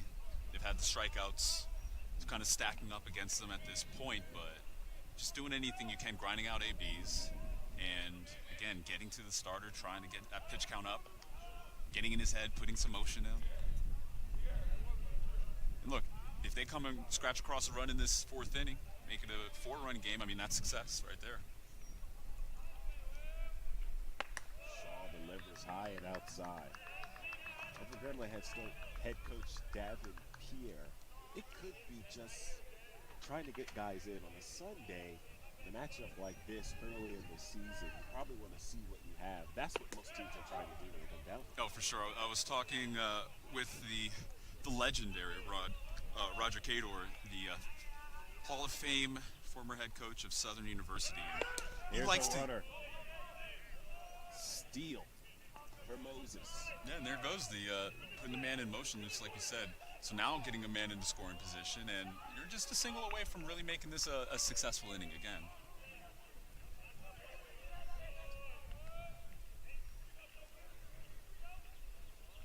Shaw. This one hit well. He's tracking to center. Thomas makes the catch, and it's out number 3 for the home half of the 4th. Grambling still leading by 5.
So Thompson's going to return for his 2nd inning of work.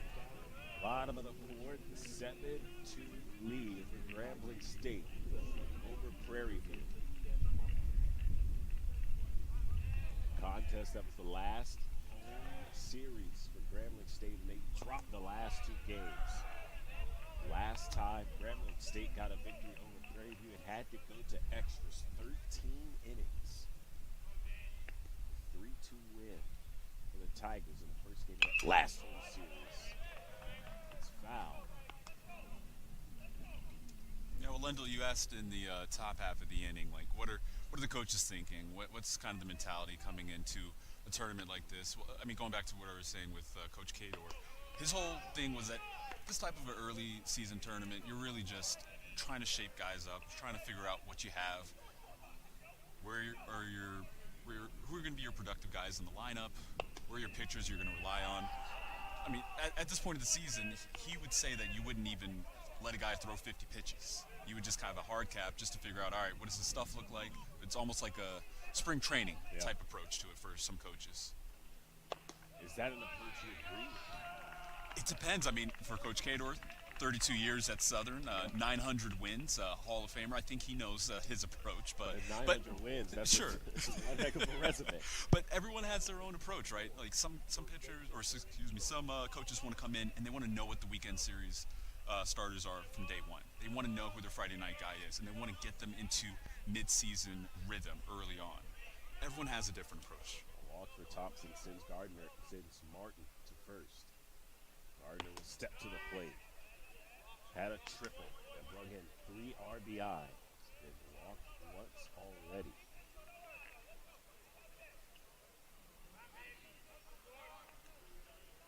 1-0 count.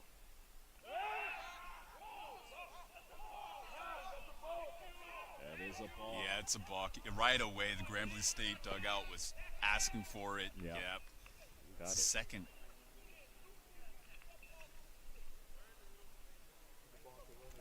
Gotta let the ball go there.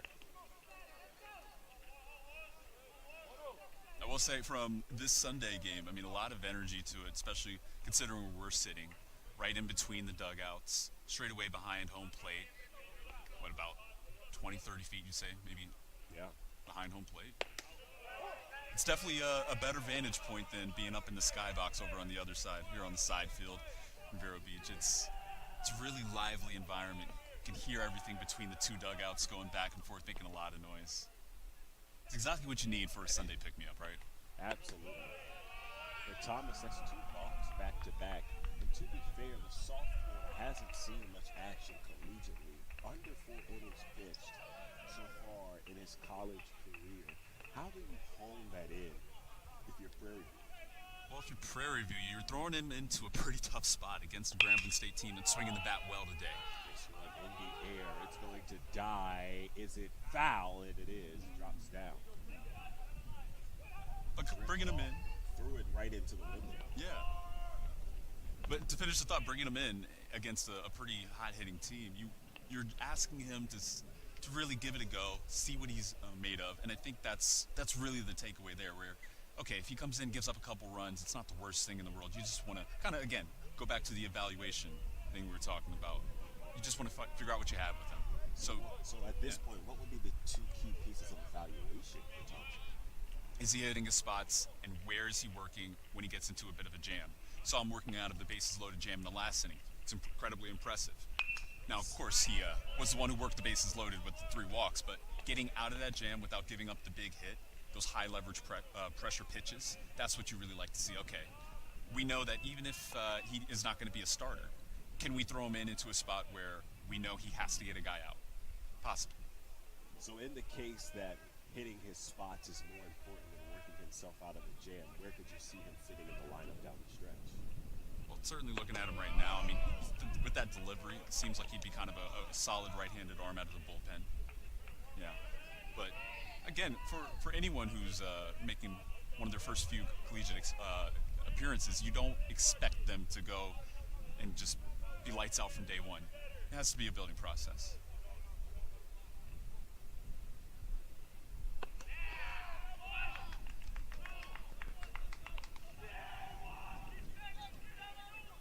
So the walk. Back-to-back walks here for Thompson. Bullpen action reignites for Prairie View. It's One 2 man. on. No outs here. Bottom of the 4th inning. Prairie View is trailing by 5. Grambling State put up 7 through 2 innings. And a scoreless 3rd. And looking to reignite that one. A wild pitch will advance the runners. Thompson is out of his rhythm here in the 4th. So now again, going back to the pressure pitches, 2nd and 3rd. Situation baseball with less than 2 outs.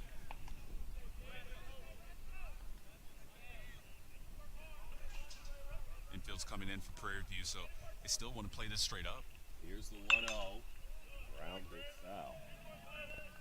Just meaning that Prairie View is not thinking, okay, well, we're just going to go and get some experience. They still want to work their way back into the game, of course. 7-2 for Grambling. 2 runners in scoring position. No 1-1.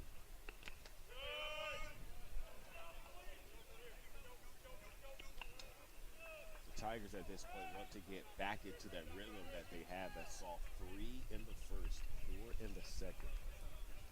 Yeah, and Linda, what was it, 4 straight hits for them to start off that top of the 1st, or bottom of the 1st, should say?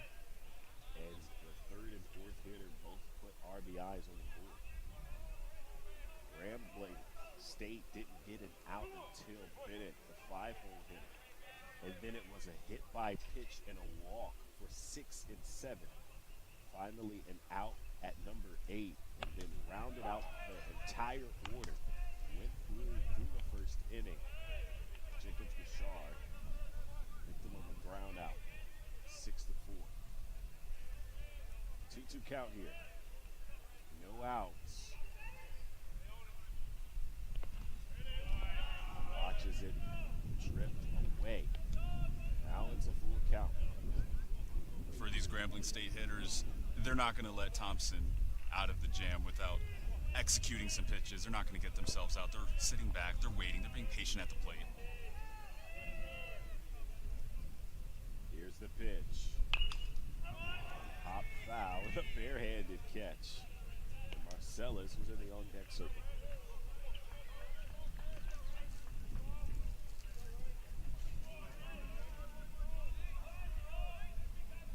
This ballpark, although a nice size, kind of gives it a high school feel.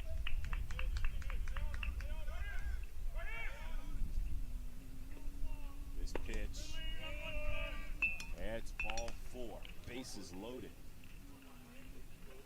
Honestly, I would say even beyond that, it's almost like a big leverage high school game where, I mean, both the dugouts are chirping. They're making a lot of noise. I don't know if fans watching from home can hear it, but there's a lot of noise coming from the Grambling State dugout between pitches. I mean, it's a lively atmosphere. It's exactly what reminds you, like, this is why you love the game, right? Absolutely. Yeah. And that intimate feeling definitely gets everyone else involved. The fans now get a deer into what it's like on the field. Got to be careful, though, because the umpires still do have a listening ear.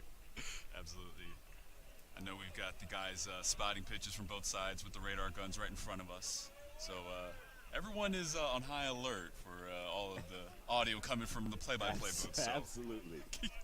3 straight walks for Thompson to start off the board. Now the base is loaded with 1 out, or no outs here. Chopped away.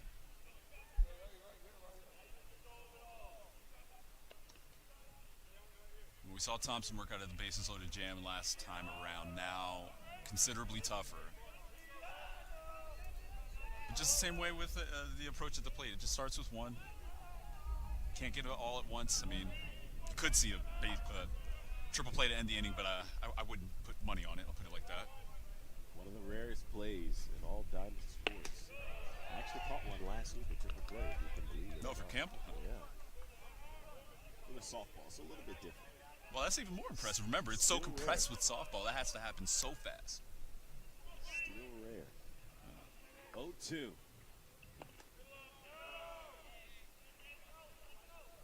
Here's ball number 1. Jacobs Bouchard walked his last appearance. Lendl, you can't bring up a triple play story and not tell us exactly what happened. What was the situation?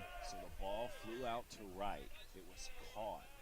And then the right fielder Sweeney, an electric throw to second that beats the slider. And then the zip over to first. An insane triple play. Wow. I don't know. Without being there, I'm questioning the base running. I really am.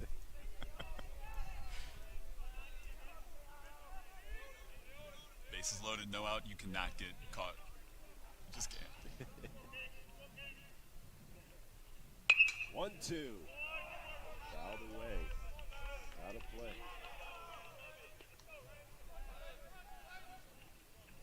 The sky's clear. It was a cloudy, overcast day yesterday. Probably the best weather we've had early in the morning.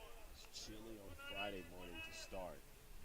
Started in the low 70s. This one blasted to left. It's going to touch down. And it's caught. That'll send the runner. Martin touches the plate and another run goes through for the Tigers. But a great job by Johnson out in left field, getting a good read off the bat. Had a good jump and saw it was headed toward the line. And like you said, Lendl, that was a long way for him to go, but he was able to get on his horse, measure it out, didn't panic. A pretty good strong throw back to the infield also to make sure that the runners didn't advance from first and second. And a great use of the sac fly for Jacobs Bouchard. With no outs, that'll look us the first out on the board with a runner in scoring position. Yeah, but now you're looking at possibly a double play to get you out of the inning. Feeling a bit more realistic there to try to keep this to just 1. The lineup flips over for a 4th tie. Thomas, his 4th at bat. 2 hits and a walk.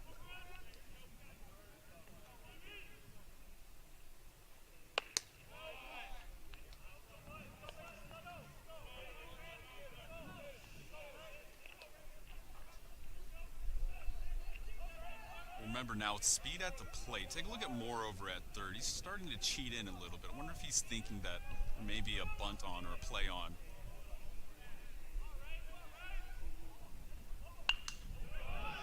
Rocketed foul. The 11th batter that Thompson has faced through 2 innings. Each of his at-bats are going deep into the count. It's not a one-pitch, one-out type of situation here. Yeah, not at all. But again, that's the credit to the Grambling State hitters really making him work. Watches that one drift in. That's strike 2. It's a great breaking ball that just drops into the zone. Yeah, it's the type of pitch where if you can spot that consistently, it really gives you a nice edge on the mound.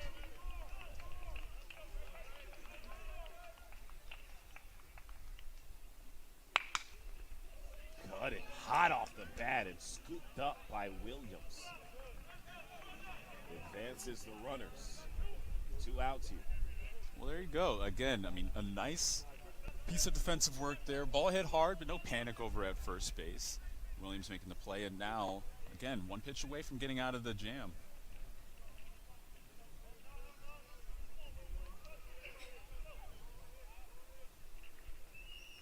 Gardner at third. Marcellus at second. They're both walked. Gardner advanced to second on a wild pitch.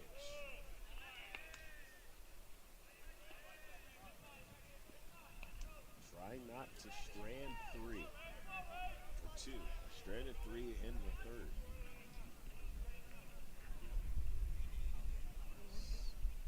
Eight to 2. Score for the Tigers over the Panthers. Yeah, I was chatting with Marcus Bland on the call yesterday for the Southern game, and you know the topic came up that pitching coaches, they always have the kind of the same philosophy. Hey, baseball's dead easy, kid. Throw strikes. You know, and it's always easier said than done, right?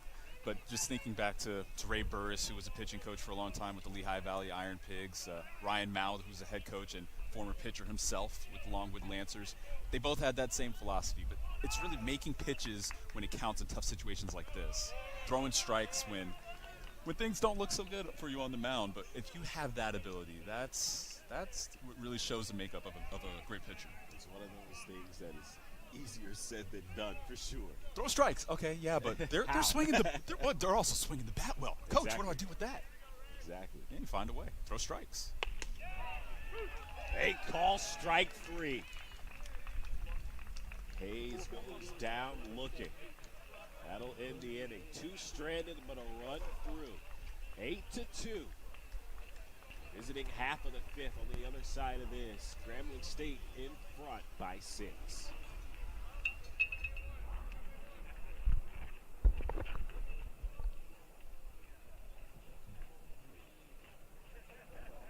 Honestly, though, good bases loaded twice, give up 2 runs. That's not bad.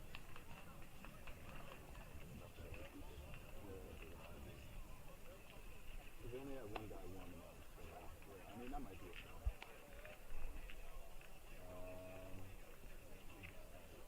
And more for Struck. Alright, so I didn't see any live stats online. Yeah, I usually see those. So you don't have to push on, do you? No.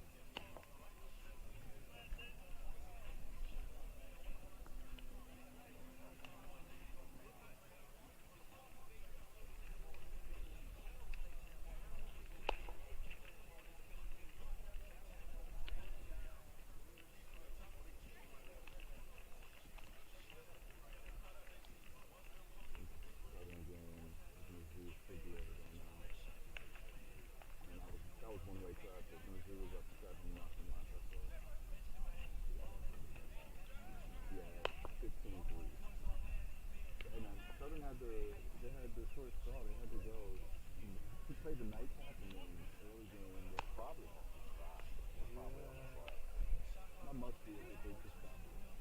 Otherwise, you know, it'd be hard.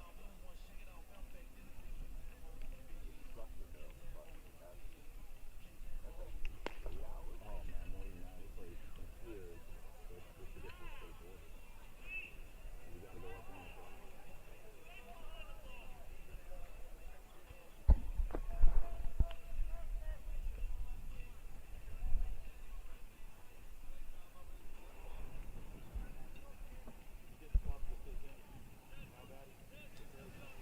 the start of the top of the fifth, Prairie View trailing by 6, 8-2 in the favor of Grambling State.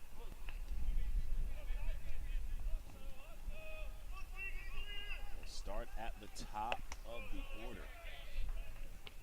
1, 2, and 3. Jaden Williams, Donato, and then Landon Williams. It's now third time through the order. You've seen Shaw's stuff. Bunted. Martin throws. He won't even make it. Never left his hand. I really like that decision to bunt. You see over at third base, you got a little bit of room. All right, Martin is playing back, and then we've seen it a couple of times with Shaw coming off the mound. It's not that he doesn't field well, it's just that it's a bit awkward for a big guy to try to have to come off the mound.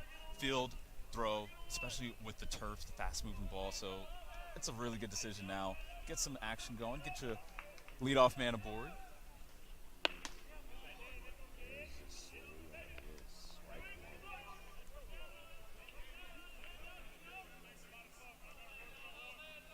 And again, I mean, the book for Prairie View is just keep chipping away. What about Martin? Almost 6 foot, 190.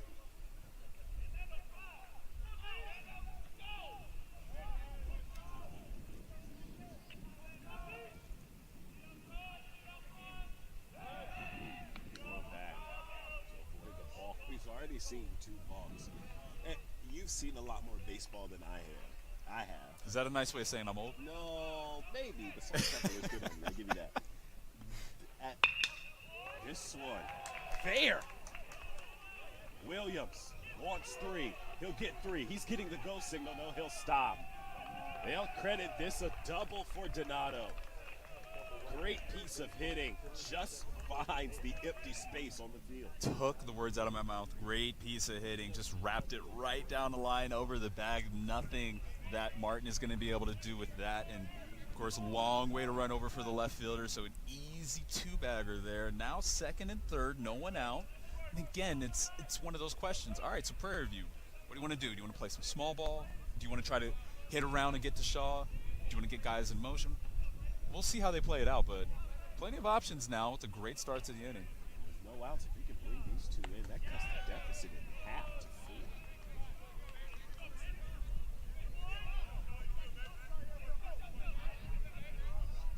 So we've seen activity now in the bullpen for Grambling State. They've got a couple of guys ready to go. So it may be toward the end of the line for Shaw. He'll deliver here. Drops in. Strike 1. He was throwing fast earlier, but it seems he's going to his break-in stuff as he gets higher in the pitch count. Well, they've seen the fastball a couple of times now, 94 with movement. He keeps going to it. Right center. Backhanded catch by Gardner. And here comes Jaden Williams. The runners will advance on the sac fly. I was just about to say, the off-speed and the breaking ball was starting to look like to be the weapon to keep the hitters off balance. Goes back to the fastball. Just a piece of hitting to take it the other way, serve it into right, and then take the sac fly.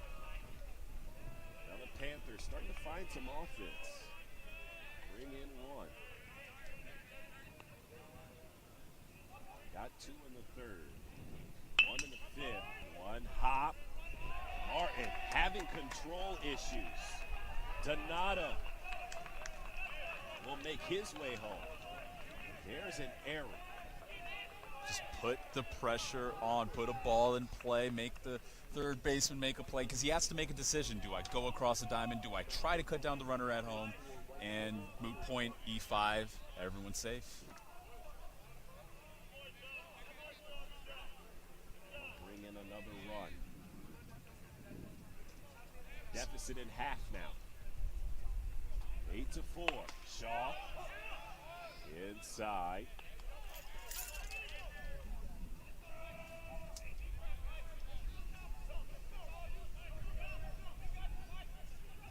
We'll have Shaw. Get away. Johnson, the throw. He's safe. Yeah, we've seen a couple of solid throws from Haynescold. That one, not quite the best, or excuse me, from Marcellus. A good jump though over at first. Not a ton that he could really do. It had to have been a perfect throw to really even make a close play. Absolutely.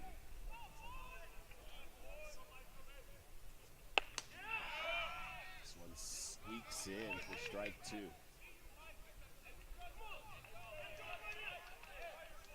So again, Prairie View, like we said, they're opting to keep things in motion, keep going, making this a bit of a rally. How do you capitalize on the momentum that they're getting here in inning 5? This one crushed. It might go foul. Where does it land? Great catch. Hill squeezes it for out number 2.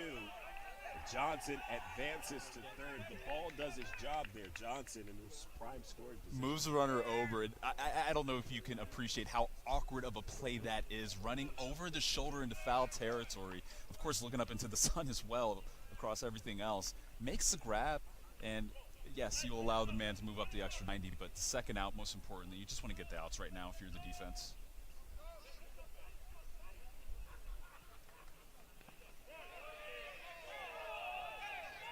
They want to see if he wins. He does. Strike 1.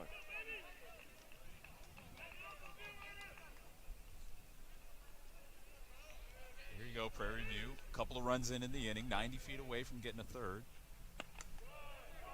Walks up. Ball 1. Yeah, just putting pressure on the defense. That's kind of been the approach for them all inning.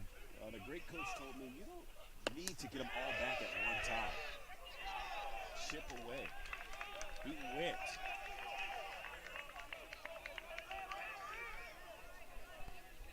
Now, Grambling State, their dugout started to make a little bit of noise for Shaw to try to get out of the inning. They're realizing this is a pretty big spot to cut down the rally short and keep that healthy lead intact. 1-2. Nothing there. Strike 3, out 3. Smith down or more. Down again. Third strikeout for him today. Bottom of the 5th on the way. Grambling's lead cut in half. They lead by 4.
Honestly, if you want to call it even with the hotel room, I think we're good there.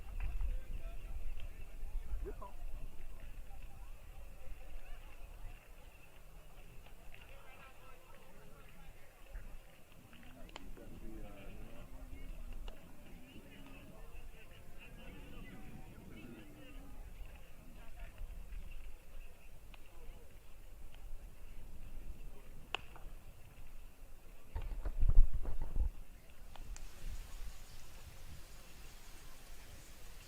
So a 2-run 5th from Prairie View cuts the lead in half.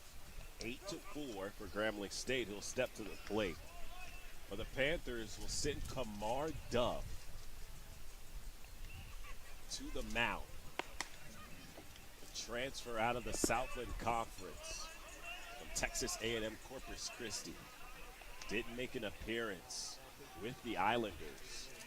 Now as a Panther, he's going to see a 5th inning of work. 4 2/3 innings pitched so far this year. That against Texas College. He gave up 3 walks, struck out 4. So here we go with the really the big part of the how to work yourself back into a ball game. It's the shutdown inning. After you get a couple of runs, can't allow Grambling to come back out and swing and get back out to a comfortable 6-run lead. Let's come in, quick inning, no nonsense. It's exactly what you would like love to see out of Dove right here.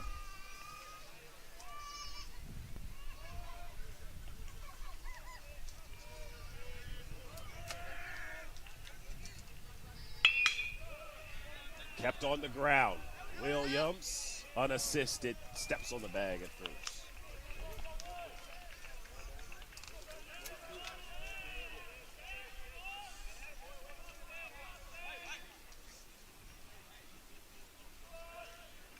Bring up Hill. Again, his 4th at bat. Bats have really started to slow down all the way through the order in the first. You know, it's funny. 8 It's out of 9 in the second. right. It's funny because you would say, yeah, they don't have as many hits as they did in that first inning, but it's been a different approach at the plate. They've been a bit more disciplined, taken a few more walks. They've gotten guys in a scoring position, and they've gotten into the bullpen. Now the third pitcher for Prairie View, but it's a nice approach at the plate for Grambling. I wouldn't say anyone's given it up. It's still been all quality at bats. There's a strike.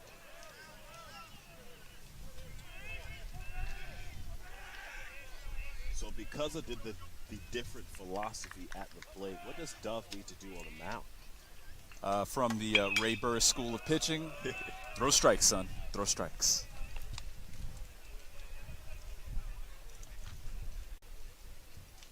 One to the count. 1 out already in the bag.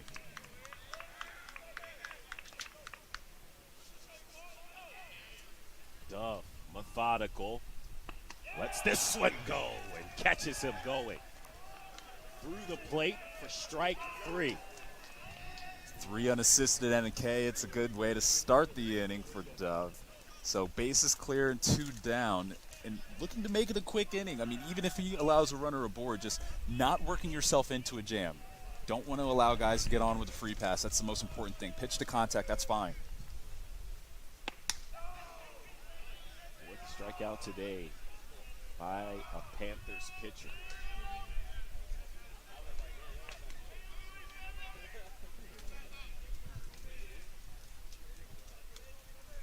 One 0. One hop fair. Landon Williams had to think about it, and the cover down doesn't work. Dove with the smart positioning, but can't corral it in. Yeah, that was just a little discombobulated, a little hectic from the start. It looked like coming off the mound, Dove wanted to go straight for the ball. Then he figured, wait, no, I need to cover.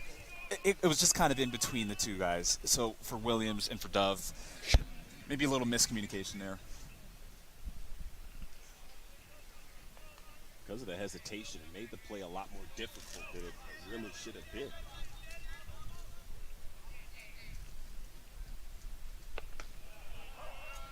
There's ball 1. So how would you score that last one? Do you give it an error? Do you credit it as a hit? I'm always lenient to hitters in my scoring. I'm always very mindful that mental errors do exist, or something that can be miscommunication that's technically not an error. But with the drop ball, it's probably E1 on the squeeze, because if he makes the grab, then you're out of the inning. Checks his swing, but watches it go by for strike 2. Still, understanding that it's a tough play all around. Absolutely. Awkward play at the very least. Dove kept on the ground. Moore lasers to first. There's out number 3. So 1 stranded. 3 outs here for Grambling State. Still 8-4 in favor of the Tigers.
So through 5 full,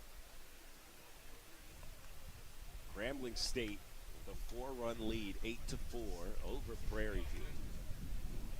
The Panthers started to get some momentum.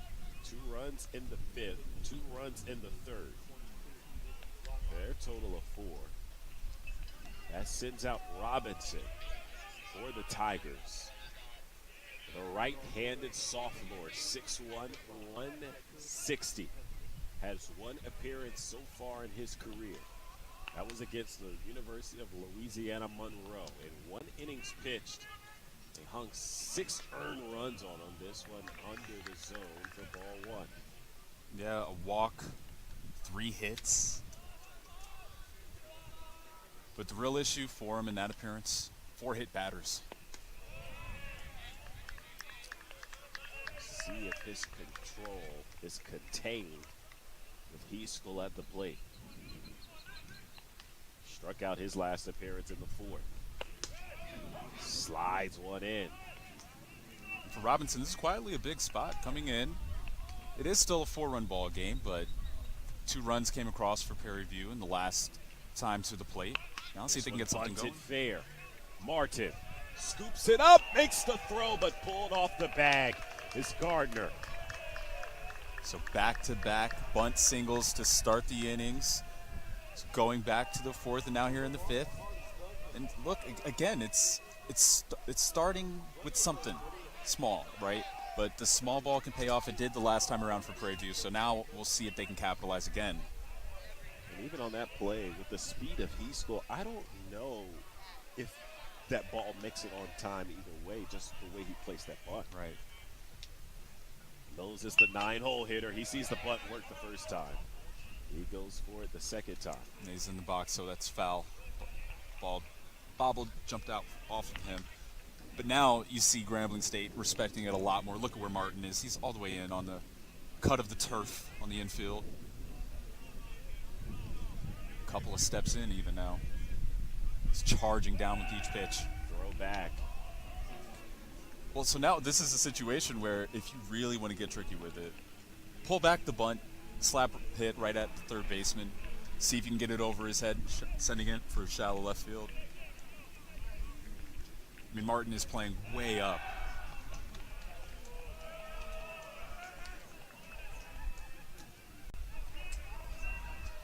Shaw finished his day on the mound after 5 innings of work. 7 strikeouts. The steal. Heaskell, the throw is off the bag, sending Hayes way in between the gap between the first and second base. Well, what about the timing on the call, though? Clearly hit and run as the man at the plate just has a whack at it, a wave at it to try to come up with some contact. Wasn't the greatest jump. It looked like he waited a second expecting that to be the hit and run that was on, but the throw was a bit high, a bit late. And it almost seemed like both of the middle infielders were a little surprised that the runner went there. 0-2. Hit over the head of the second baseman. Now the go-ahead signal. Heaskell, the throw, won't even go to second. It's off 2.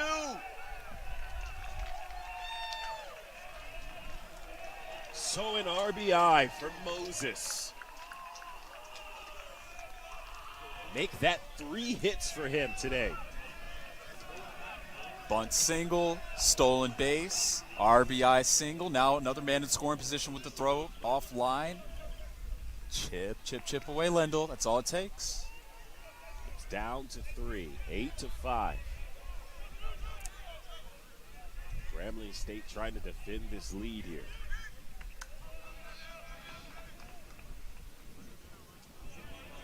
Flip the page over. Top of the order with Jaden Williams. And look, I love the fact that Prairie View, they're being unapologetic with it either. They know that they're putting pressure on the defense, showing bunt, and also pressure on the mound. Robinson has to spot his pitches. He's missed with his last few. Gonna steal. The throw. Off again. Marcellus has put the ball in the sky and has caused his teammates to make several jumps for it. But that's a great jump from the man at second. Coming in for third base, a great steal. I mean, credit the base runner. Yes, perfect throw, make it close, but that's a great jump on that one.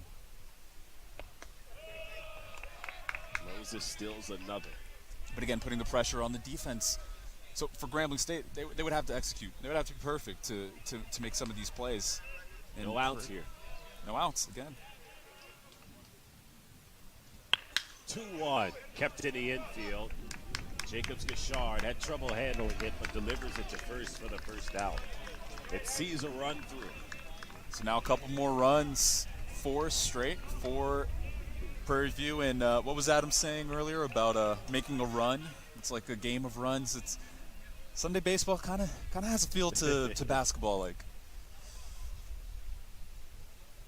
It went from domination early to now anyone's game with 2 runs, being the difference here. Now both teams into the bullpens. It'll be really interesting to see how this continues to develop through these middle innings and as the game gets a little bit later.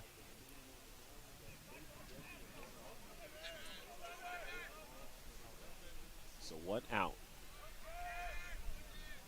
And clear base pass for Donato.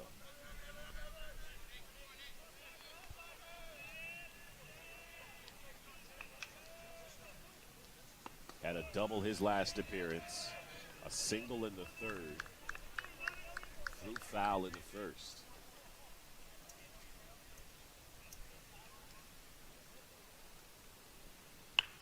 Donato, another one sent foul. Out of play on the right side. A 1-1 count.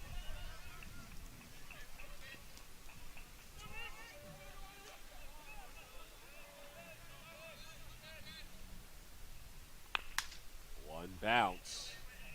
Foul left.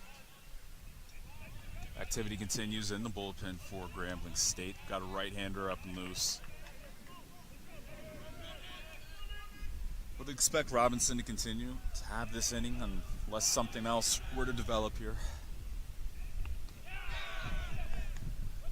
chase down. The easy throw. There you go, get the strikeout. Just keep the bases clear with 2 down. Okay, damage has already been done, but now for Robinson, you can limit it, make it a couple runs, but just get through the rest of the inning and you're fine. Still with the lead intact. Landon Williams without a hit today. RBI sac fly, his last appearance. Fights it off. Yeah, but now between the 2 dugouts, it's the Grambling State dugout that's gotten a little bit quiet, and over on to our right, Prairie View, A&M, their fans and their dugout starting to make a little bit more noise, feeling the momentum of these 4 straight runs. You do a lot of talking when you're up 7-0 early. Once the team all in cuts good fun though. Yeah, it's been zero trash talk. It's been all the atta babies. It's been all the all right, kid at the plate, see eye. Line foul. Thank goodness nobody was in that bullpen for Prairie View because that would have took some rocket reaction. right at it. But even when Shaw, we saw a couple of times working his way out of jams, tons of positive reinforcement coming from the dugout. 1-2, it's heading for left center. It touches. Scooped up by Thomas. Williams will slide in at second. Give maybe a 7 on the slide. It's a little awkward with the turf. 6.5. The dirt carries you a little bit more, so he came up a little short. And thankfully, no play was on. The ball was nowhere near him. The techniques are so different between sliding on turf and dirt. I will say, I always love a foot first slide. Tell you what, though, it's not one where you can execute the old double knee soccer slide. It's not going to work on the turf. Not at all. Tried it, can guarantee you that. Johnson stepped to the plate. An error saw him stranded to third his last appearance. His walk before that in the third.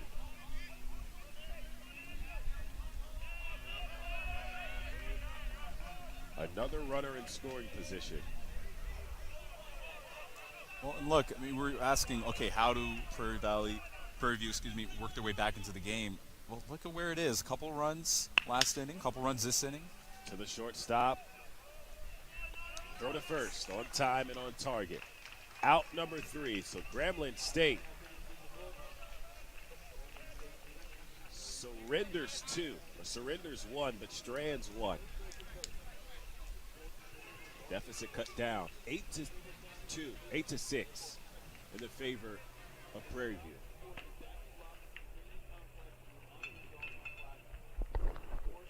Yeah, no, I can't see it. So it doesn't matter. That's all right. Yeah, it's 2 in the left. And then 2, yeah, that was the first time since first inning you had to find that was 2, right? Yeah, still been 2.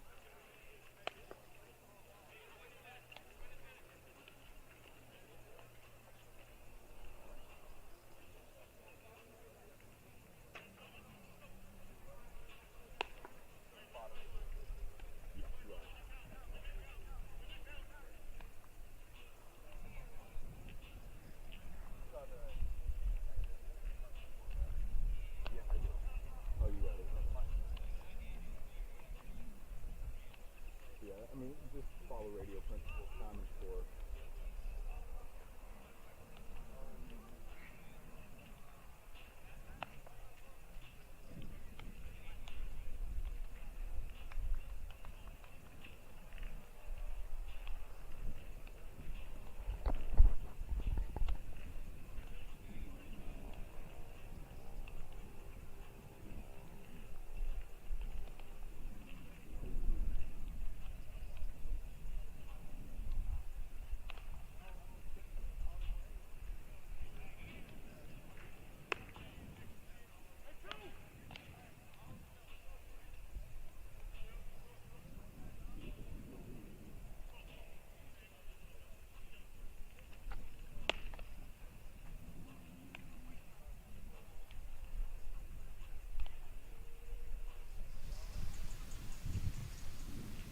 So we flip the page to the bottom of the 6th inning.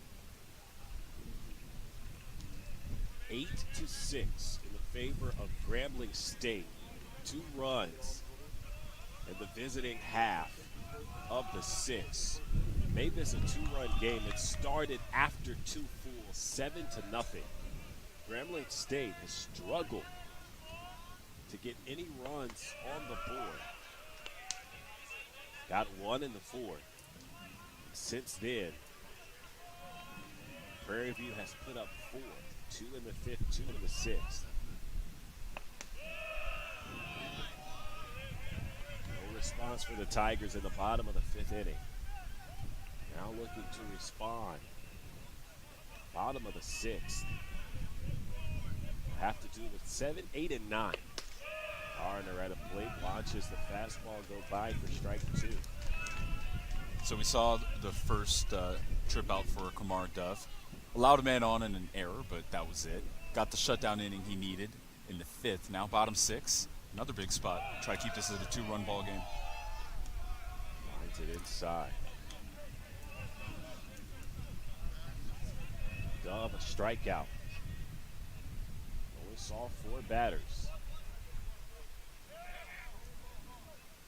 His first inning.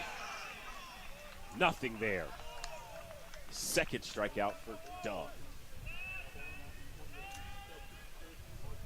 So for Dove, the kid that they call KD, he grew up a Braves fan, a big fan of Greg Maddux. So we haven't quite seen it yet, but he does kind of have a similar build, and curious to see if he's got one of those front door or really backdoor 2-seam fastballs. We've seen him work in the off-speed stuff, the breaking ball.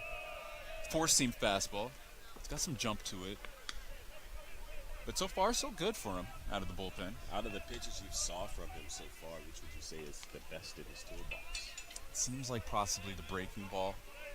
He's keeping hitters off balance, doing a good job of mixing his pitches. This one under. Ball 1. We talk about situational baseball all the time. What do you do if you're Grambling State at the plate? You came up in the 3rd, confident, a 7-0 run, a 7-0 lead, and now you step to the plate only in front by 2. Well, it went from hot hitting to then patient grinding out at bats, and now they've gone down quickly a couple of times. Let's just get back into rhythm. That's strike 3. Back-to-back Ks. Well, I'll put it like this. You don't want to go down looking like that. You just want to, at this point, just find a good swing. Find one to hit. That was a pretty decent pitch to go after. Just find one you can make some solid contact. That's probably the way that you're going to want to work your way back in, because it seems like for Dove, he's not missing the spots. They're not going to be able to just walk their way on like they were earlier. Put in play. Donato whips it over to first. So 2 Ks for KD and a grounder from 6-3. Nothing for Grambling State in the bottom of the 6th. They still lead 8-6.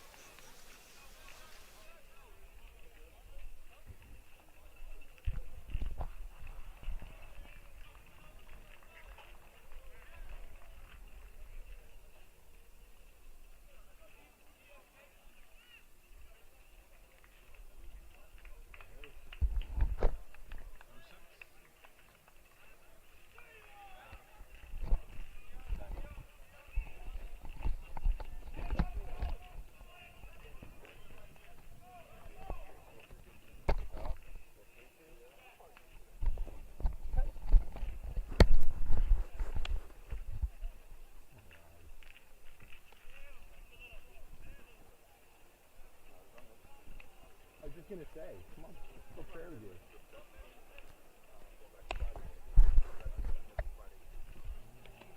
Yeah. Some of the game guys. Two-run game in the 8th, and that. Oh, we're gonna score 10. Oh, so that's what happened. Got away from it. I saw it. Yes. 7 nothing. But then they were in the middle of Dawson.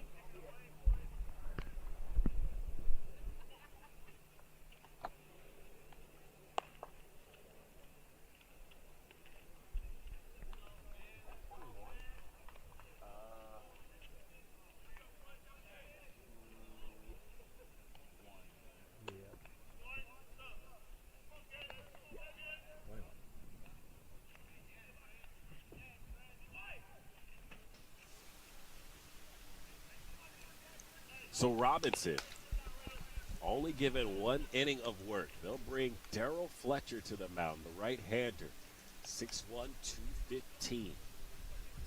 Transferred from VMI, the former cadet. Step on the mound for his 3rd appearance. And he hasn't appeared this weekend, so fresh arm coming in out of the bullpen for Grambling, and it's been a long week waiting. It was last Sunday at Alabama A&M that he allowed 4 runs in a frame.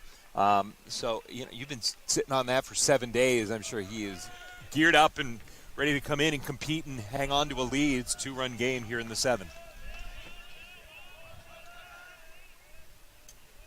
2 innings pitched. Gets a bite there. Strike 1. 2 innings pitched so far this year. Last weekend against at Alabama A&M and Southern. I think Prairie View put Yeah. a base runner on here. Makes some things interesting. They've been clawing back into this one. 2 seems to be the number. 2 in the 3rd, 2 in the 5th, and the 6th. A 7-0 lead at one point for Grambling has all but disappeared.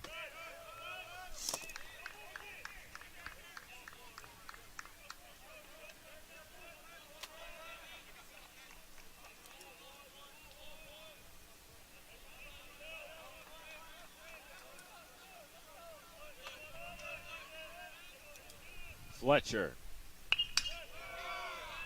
Fouled back out of play.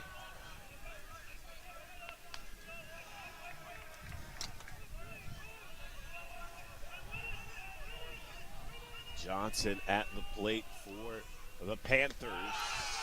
Gets ball 4. No, he's out. So I wonder if the signal was he didn't swing, but it was strike at the knees, because there was a bit of a mix of signs there from home plate umpire Reggie Drummer. credit to K. Fletcher right now sitting at 90. He's throwing some heat. This one above. Ball one. Bush, a strikeout already on his record today.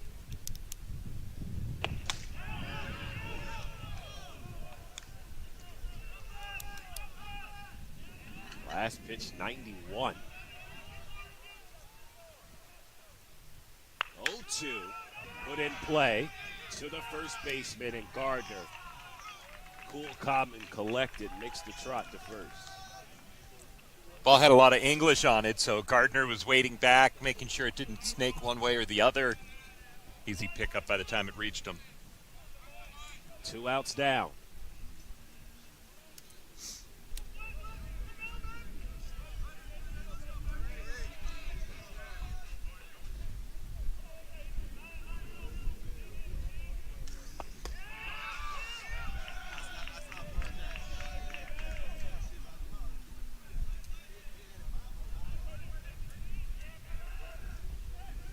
Moore into the box. Watches strike 2. 0-2 count, looking for his second K. Fletcher. Fouled off.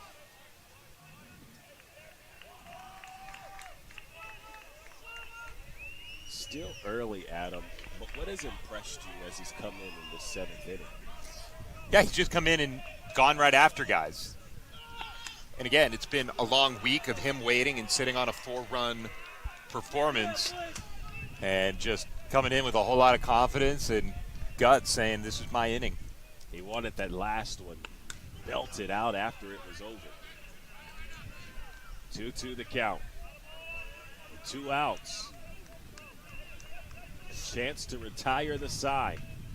Fletcher. That's ball 4. It was hunting back door, just didn't quite make its way. It had the spin, and it just sort of sat there off the outside edge.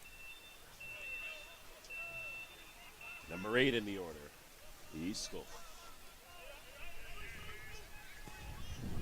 A single got him on.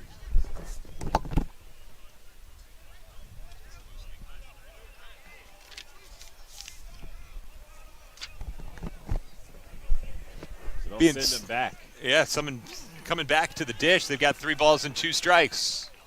I think that's the right call.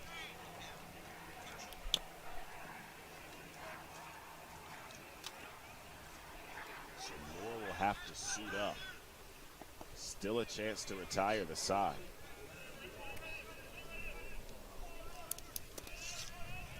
Two outs already on the board. A full count. Fletcher. Way away and walks anyway. The velo's starting to creep up here in the 7th inning. Sometimes you see that where guys loosen up and maybe they're not quite as ready as they'd like to be, but usually you see that in the middle of an inning when a guy comes in, but fresh inning and velocity starting to tick up, 91, 92, 93. Moore on first with 2 outs. A 2-run lead for Grambling State.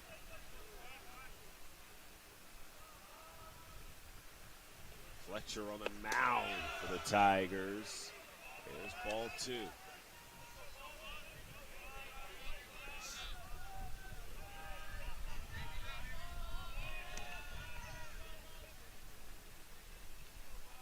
Here's the pitch. Inside.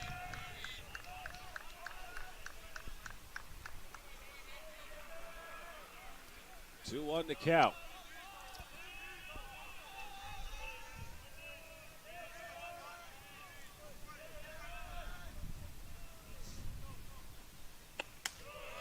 Into that same spot for ball 3.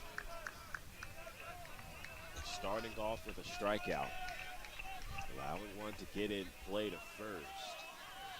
He's had a hard time with his location for the last 2 batters. He'll deliver. That's a strike 2. You can tell he's been trying to paint the inside corner and finally finds it there. Full count, 2 outs. Fletcher. Runner goes. It doesn't even matter because it's ball 4. Back-to-back walks here for Fletcher.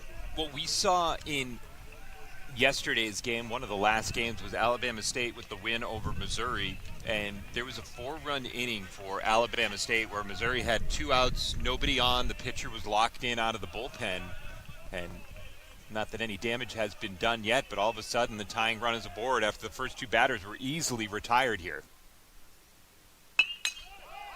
It'll be put in play. Fletcher lasers over. There's out number 3. So the Tigers leave 2 on. No runs. Still 6-8 in the favor of Grambling State. When you get to the verse that says root for the, I want to hear either Tigers or Panthers. I want to see who's got the best fans in the stands. Let's get this party started. Take me out to the ball. Take me out to the crowd. Buy me some peanuts and crackers. I don't care if I ever get back for root for the. If they don't win, it's a shame. Well done. For it's 1, 2, 3 strikes, you're out at the old ball game. Woo! Thanks, folks. North of Dodgertown Elementary School, that was our first play.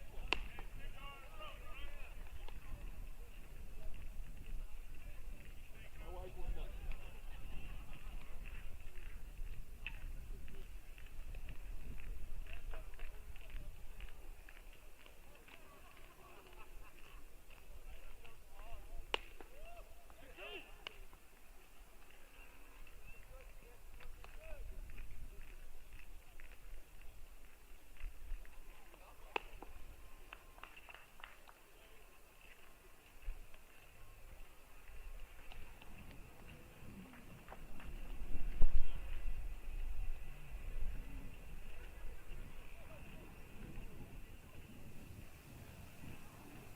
After the stretch, 8-6.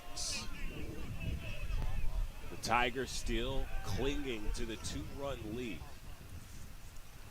A runless 7 for Prairie View. They'll send Kamar Dove back to the mound. 2 strikeouts his last appearance, bunted high. Land backwards.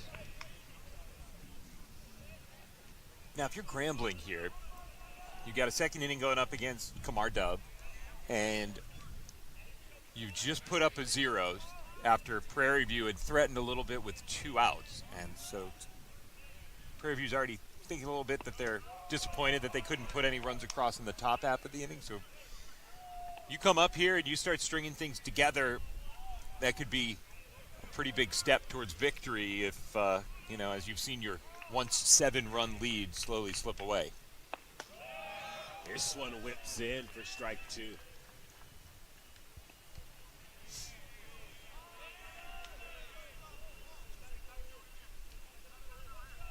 Thomas hasn't been to the plate since the 4th, but it's his 5th at bat. Here's ball number 3.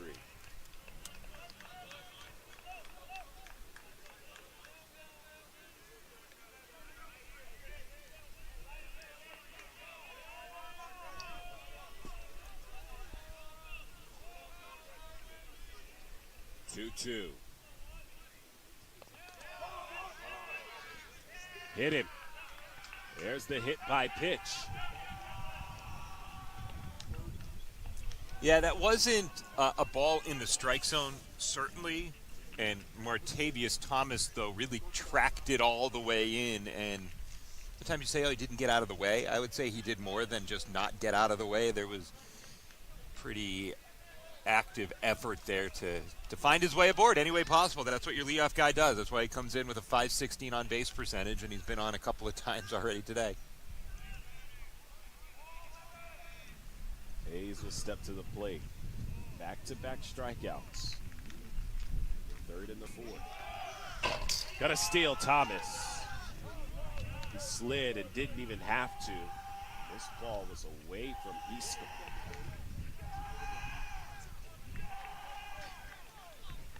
And now the Grambling State dugout coming alive once more.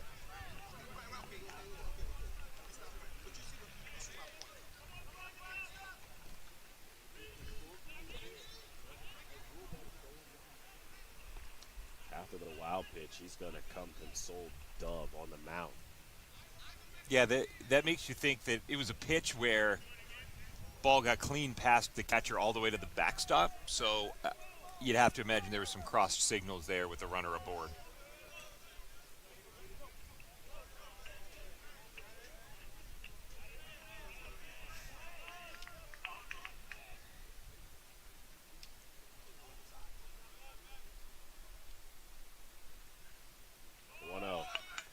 Bunted, fair. Dove gets it.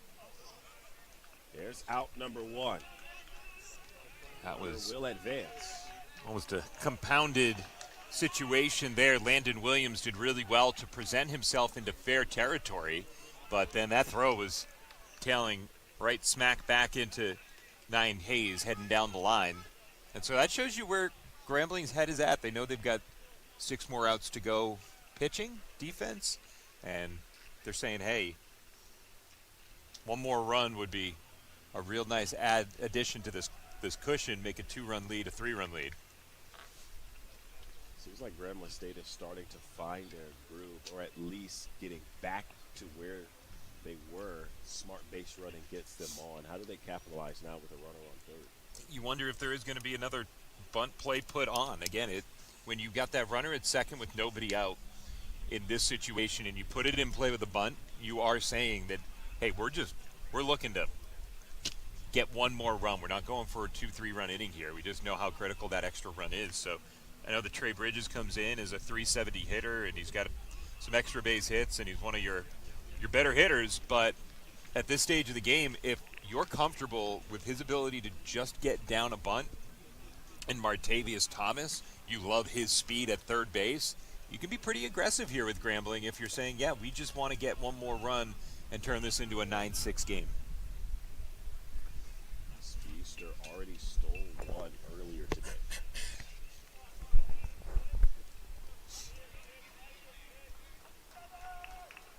Infield pushed in, expecting bunt here. Bridges. Watches strike one.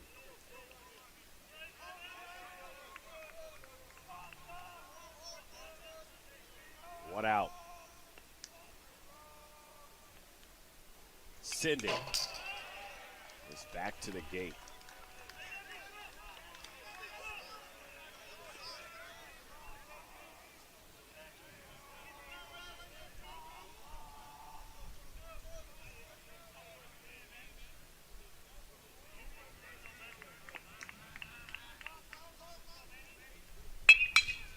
Over. Finds the hole. Easily scores. With the infield pushed in, no one was ready for that one. No, it was too quick back up the middle, and honestly, if your infield is back at normal depth and you're conceding a run home, you still might not even be able to make that play. That was a shot back through the box, and if your infield's back, Thomas is scoring anyway, so defensively, right approach. Offensively, great approach by Trey Bridges.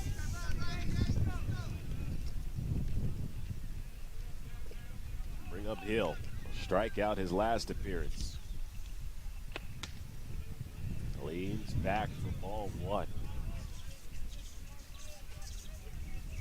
You have to wonder now, after a weekend of seeing conference opponents and for some an SEC opponent, what some of these coaches think about their squad.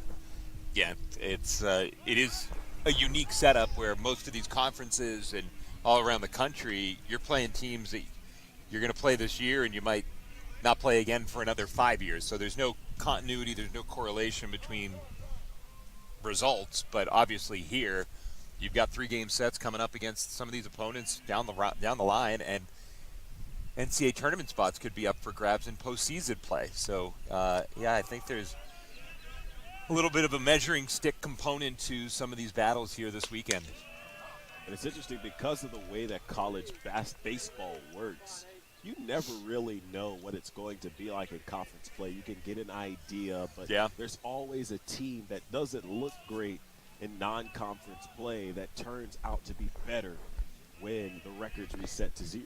Right. And, again, for the SWAC, I mean, these are programs that by and large, you aren't seeing multiple bids out of the SWAC. So in non-conference play historically, these teams have not been going out and winning 3 games in a weekend, no matter where it is or who it's up against. So, these teams, not that they're resigned to the fact that wins or losses don't necessarily matter at this stage. It's about a process, and it's about making sure that when you get to conference play, you're winning 2/3 of your games. Every weekend, go take 2 out of 3. Go get an occasional sweep.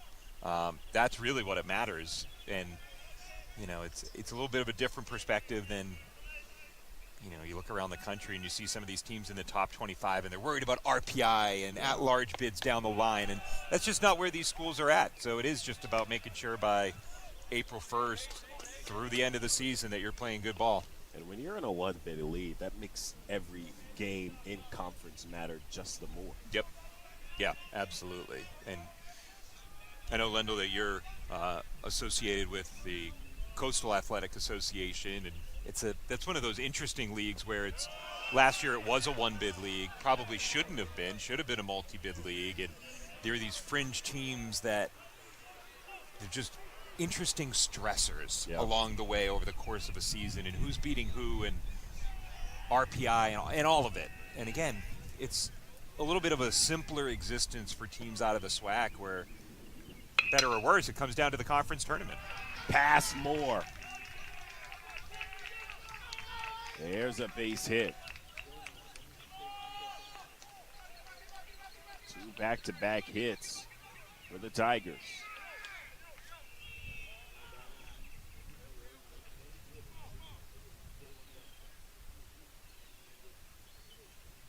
So they put 1 up in the 7th after being scoreless since the 4th. Now they're in position with another runner on. And 1 out to break through again. This is the same Tigers team that we saw lead off this game with 4 straight hits. Get through their entire order in the first. And that was against a guy in Tyson Carlton who, coming into the game, had allowed 4 hits, had walked 4 batters in his first appearance, so we were thinking that maybe Grambling would be patient, wait back, let him issue some free passes, and instead, not the case whatsoever. And now here with 1 out, a little powwow, offensive strategy discussion about what options Grambling might have here with speed on the bases. Your lead runner is Trey Bridges, so do you try to apply some pressure here? We've seen coordinated base running all weekend. Watch the second baseman Moses creep to the bag. There's a strike.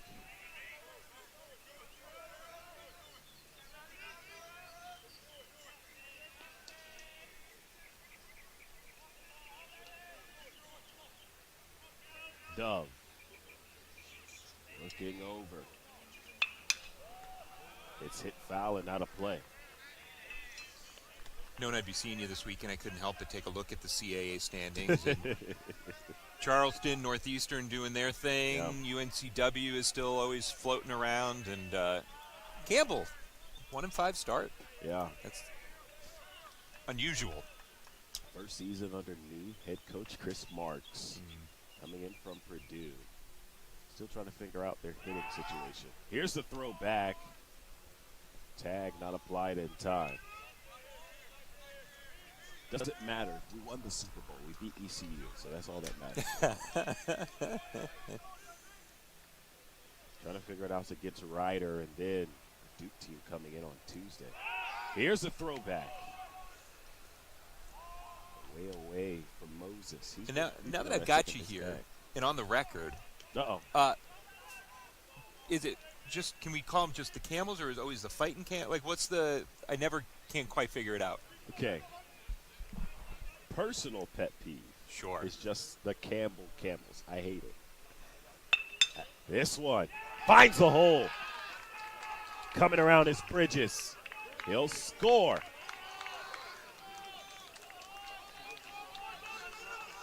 Well, here we were talking one-run inning is perhaps the goal for Grambling. Now they've stretched it out. They're applying a lot of pressure here against KD on the bump, and things are looking good for Grambling as the lead grows in the bottom of the 7th.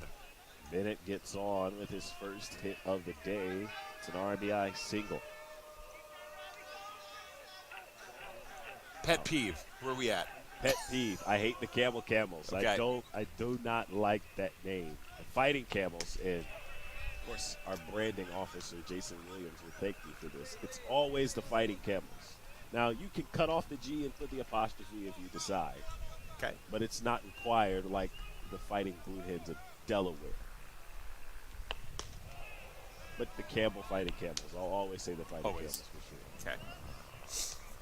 All right. I will. I won't reveal to you how I might have frequently referred to things in the past. Good to know moving forward. 0-2. Dub. It's low for ball 1. 2 aboard here with 1 out. 2 runs for Grambling here. Puts the lead back up to 4. 10-6 the score.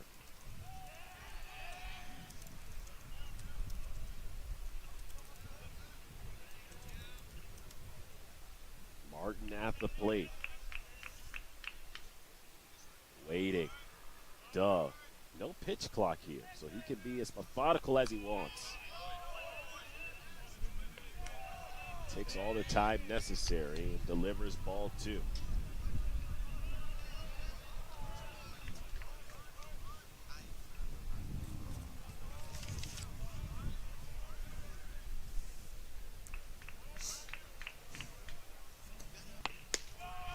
There's ball 3.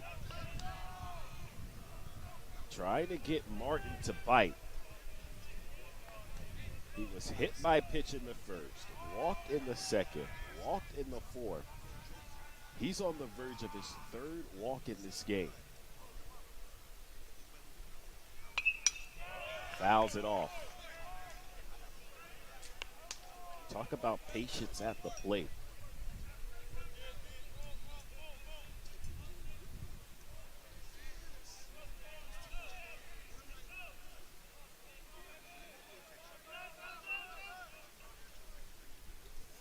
Is creeping again. Put in play. It touches down. That's a base hit. Here comes Hill, and he'll stop at 3rd. Base is juiced. Hill's your cleanup man. He had a stolen base earlier today. Took it off the pitcher rather than anything with particular speed. So he goes station to station, and given the line drive and 1 out, he froze on contact, rightfully so. And as part of a growing inning here for Grambling. Bases loaded, 1 out. They'll take that much rather than risking an out at the plate. Pitching change. On the other side of this, the Panthers need a new arm. Right here on MLB.com.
Still one out through in the seventh.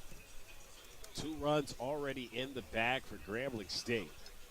10-6. The score with 1 out in the bottom of the 8th inning. And the Tigers are going to go to arm number 4 out of the bullpen. Leonardo Bravo, 6'3" right-handed senior.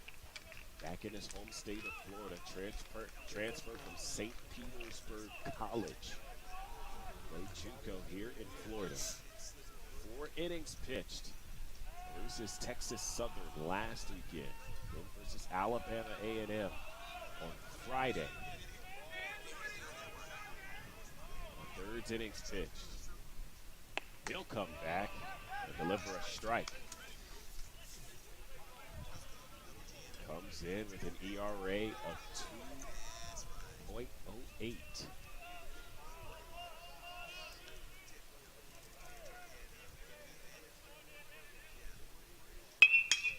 This ball is driven into the left center gap and caught by Williams.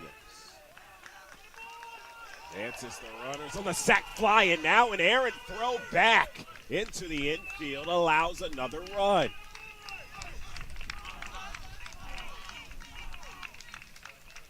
Yeah, an ill-advised throw there by Donato, and I appreciate the fact that they wanted to try and steal an out, end the inning, and maybe cut down a run at the plate because from third base there wasn't a whole lot of sprinting going on. So if you get the out before the run touches home, opportunity to do that. But end of the day, you've now just on a platter handed Grambling 1 more run.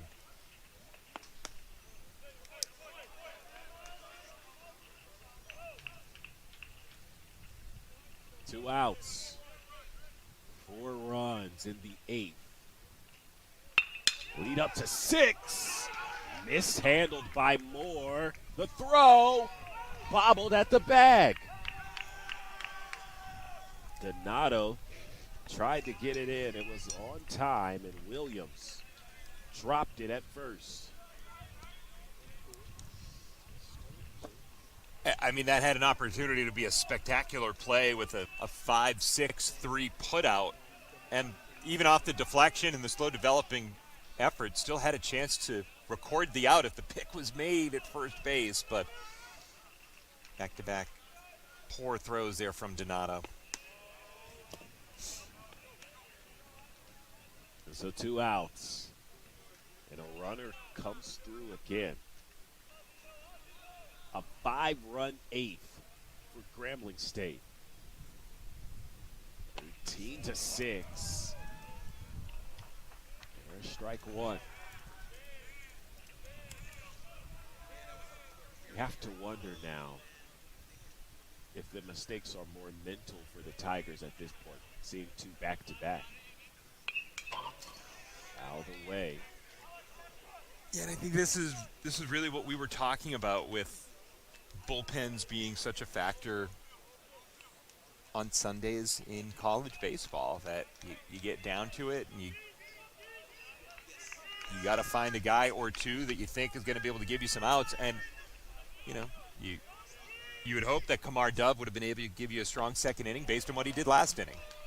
Empty swing ends the 8th, but not after 5. 13-6.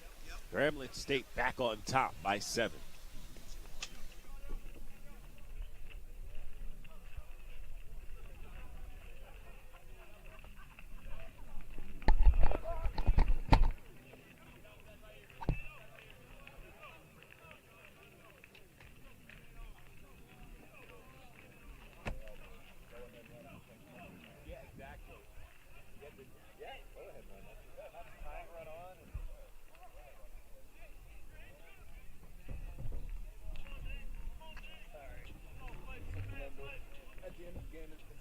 going to get you player to talk to for an interview. Are you good if I just take off after the final round? Yeah. All right.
Inning number 8.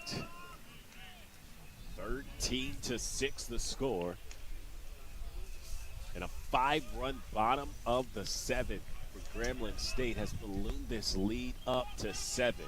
It started off 7-0, and it's back to 7 here with Darius Dick and I'm Little Suggs. Darius, what did you see from that 7th inning of Grambling State at the plate? Well, it was a couple of great appearances, or excuse me, a couple of great innings on the mound for Dove, and then that one just got away from him, and then the inning gets away from Prairie View. But it was a great job of just timely hitting from Grambling State, and also taking advantage of the mistakes made defensively. So it was a solid job. Quality at bats mixed with some mistakes to go your way, and turns into a huge inning for Grambling State.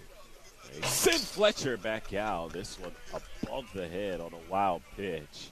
You have to wonder now, what is the philosophy for Prairie View, because time is running out. You're down to your last 6 outs. But when you're down 7 in the second or the third inning, you can chip away. It's a totally different ask when you get to the 8th.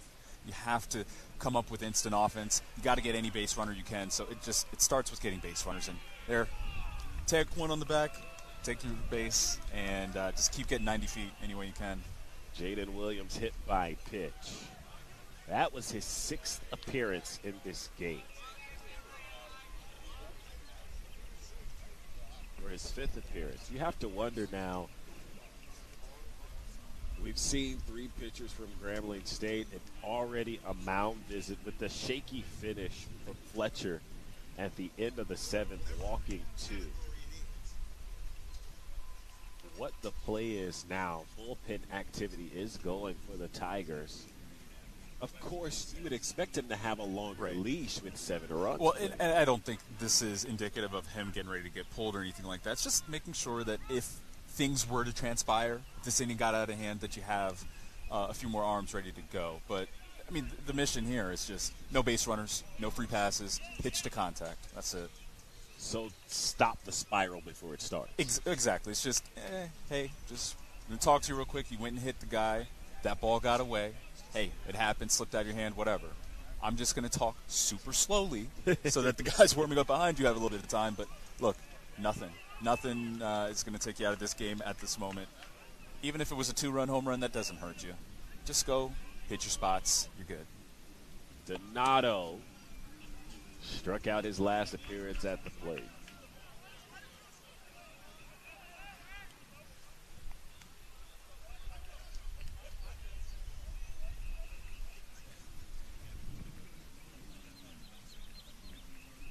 Sophomore, here's the steal.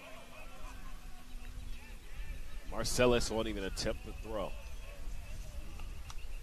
Yeah, ball down in the dirt, no play really for him to try to throw. But we've also seen from both sides an attempt to throw a guy out on the base paths and it going awry. So at this point in the ball game, play it safe. That makes him 4 of 4, Jaden Williams. And, of course, the aggressive base running now has to be a priority. if you're the Tigers.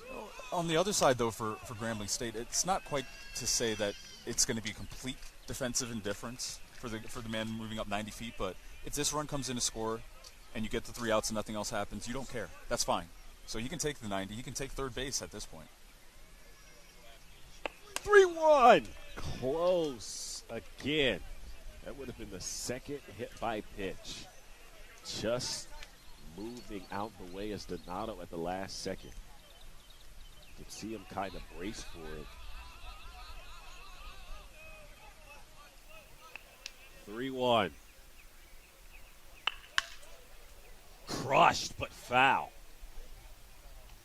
Off the light post and into the trees. Light tower power, my friend. Thankfully, that one was foul from the pitching perspective. But for Donato, quick bat turned on that one, just out in front. Grambling State thankful for the large amount of foul territory there is at this ballpark. There's the walk. And you could hear the Grambling State dugout all starting to cheer, thinking that was going to be a called third strike. Just missed off the inner half.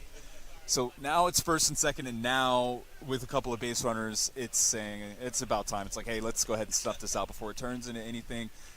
Now is when you may consider making the move. And I think it might be the right call. Bring Fletcher back. A pitching change on the other side of this. We'll see who'll come out. Prairie View with 2 on, no outs. Trying to avenge a 7-run lead for the Tigers.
So the Tigers, to try to keep this 7-run lead, will bring out the left-handed junior, Thomas Layden.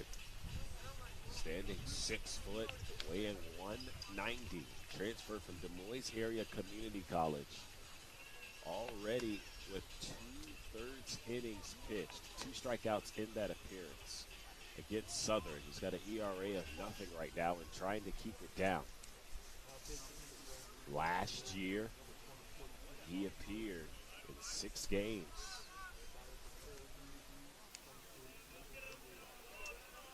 Well, he's going to have to deal with the heart of the lineup here, Lendl. He's facing Landon Williams, the first baseman, the right-handed hitter. So going lefty-righty out of the bullpen, don't see that all the time, especially coming up in the middle of the order. I'll throw this one into the dirt.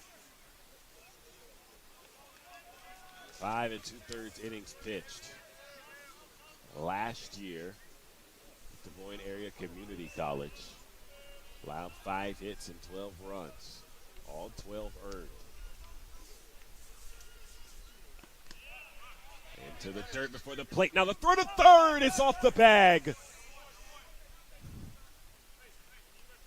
And again, I question the throw to third.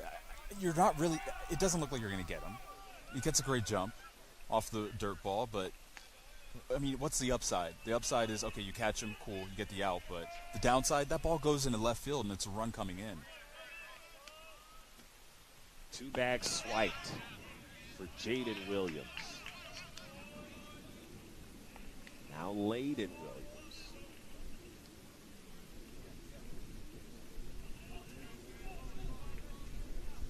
With runners on the corners. 2-1 count over the head of the second baseman.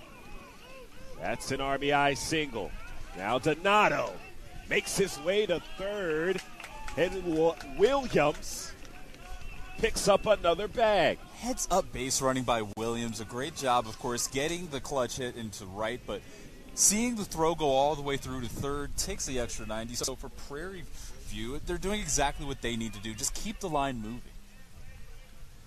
Get credited with a single, but then takes the bag to second. You have to wonder now with the aggressive base running style and no outs for Prairie View.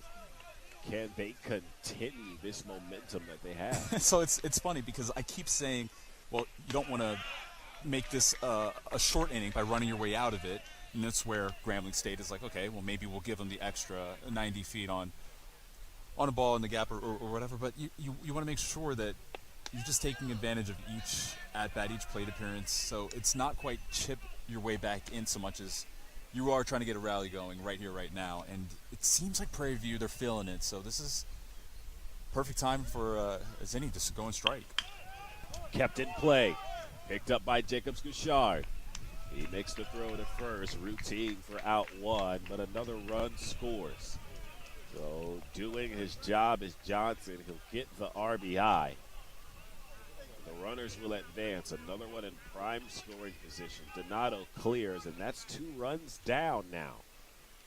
But again, for Grambling State, just outs. That's all you need. That's all you want. So we'll see the infield stay back. They're not going to come in to try to cut down the runner at third.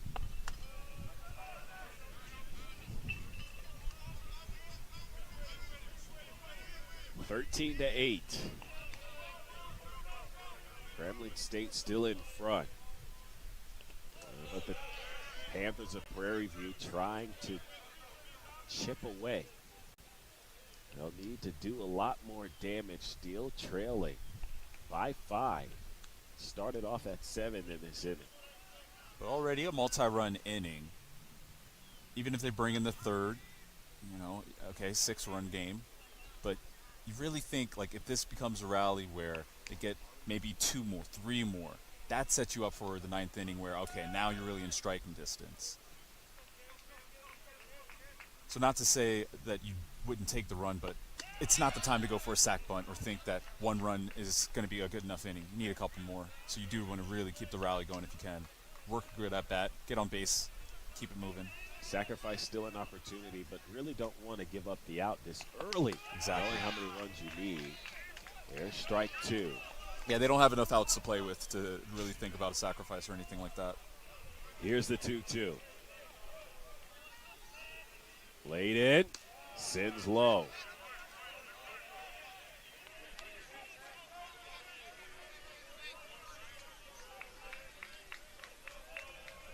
There's one more run turn to heat up for Grambling State. This one put in play. Jacobs Gouchard whips it over to first and another out. 2 routine back-to-back plays to the second base. But I think that's perfectly fine for Grambling State. Okay, another run comes in. It's 3-run inning. Doesn't look great in the box score, but again, to preserve the lead, you're fine with it. Take the outs, and now base is clear. 2 down. You get out of it. You're 4 outs away right now, so you're feeling decent if you survive this.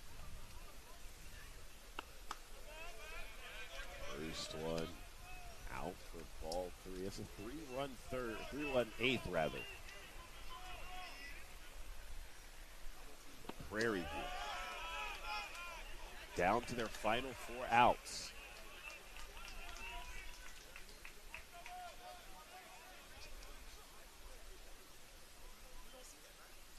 Whoa.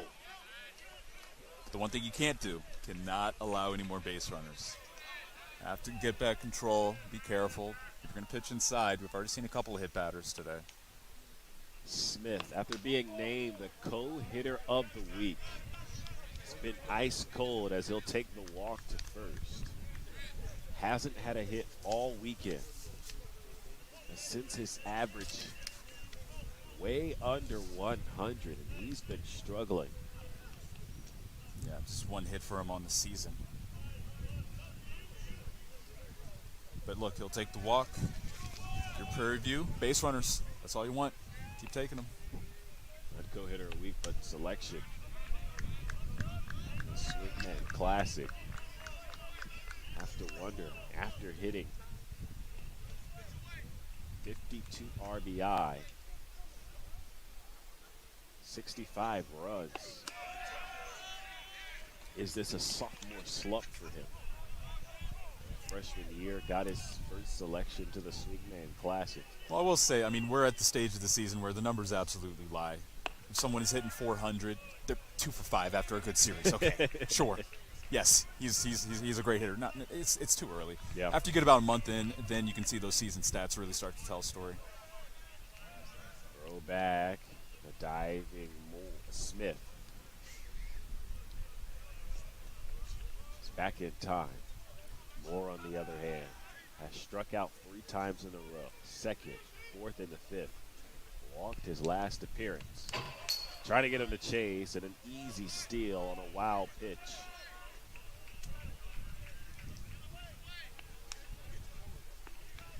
Smith, 1 second. Another runner in scoring position.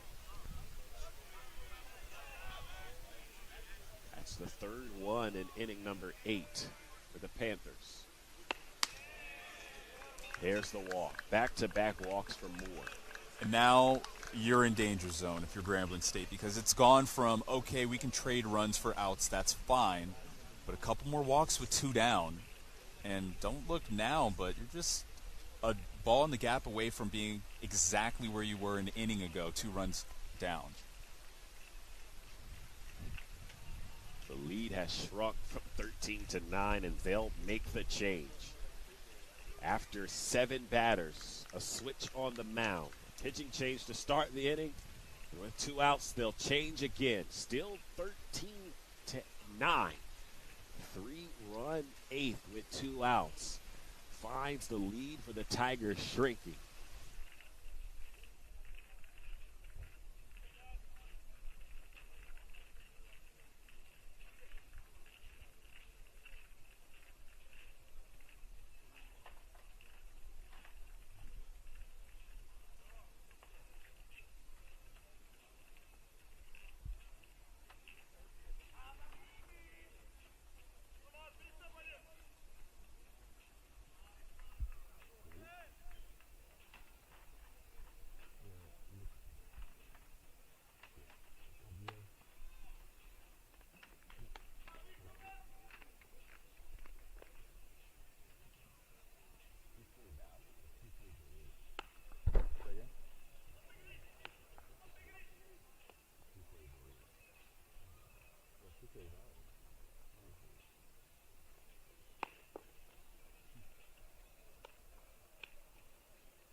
So the Tigers, with a 4-run lead, will bring out the big fella. Javier Martinez, the right-hander, 6'2", 250, in his 3rd season with Grambling State. Transferring from Catawba Valley. He had an ERA last year of 4.73, 40 innings pitched. Only 21 earned runs against him. Striking batters out 39 times. Looking to close the door here. It looks like they bring in a known closer. Yeah, just watching him warm up, looks like he's one of your traditional 2-pitch guys, fastball, slider. Now we'll see what he has. Smoked off the bat, but right to Gardner. Out 3. Martinez does what is needed. The lead shrunk to 4. Home half of the 8 on the other side of this. 13-9.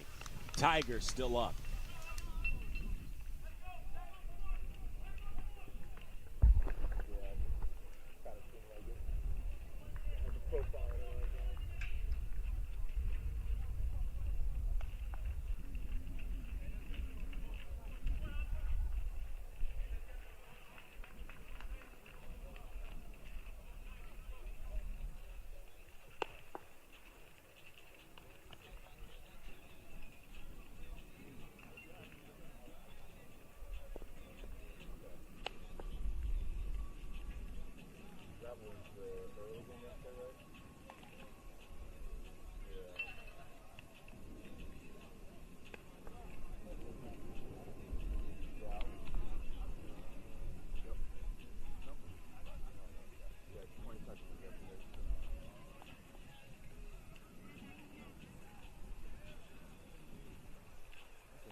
Down to possibly what could be the final 6 outs of this contest. We start at the top of the order. In his 6th bat in this game, Thomas, who was hit by a pitch, turns to the plate. 2 of 3 today. 6 appearances, including this one. He was walked and hit by a pitch. Skies one, left center. Johnson squeezes out 1. So we'll see how Grambling State approaches this at the plate. I mean, after a 5-run bottom of the 7th, you're thinking you're cruising. It's time to fire up the bus, get ready to go, and all of a sudden a 3-run top of the 8th inning. It's made this a bit more interesting with a 4-run ball game now, bottom 8. So I think it just kind of goes back to what it always is for hitters. Get quality at-bats. Don't want to just give up your outs easy. Hayes in, hits well. It's in the air. Williams makes the grab for out 2. 2 pitch, 2 outs.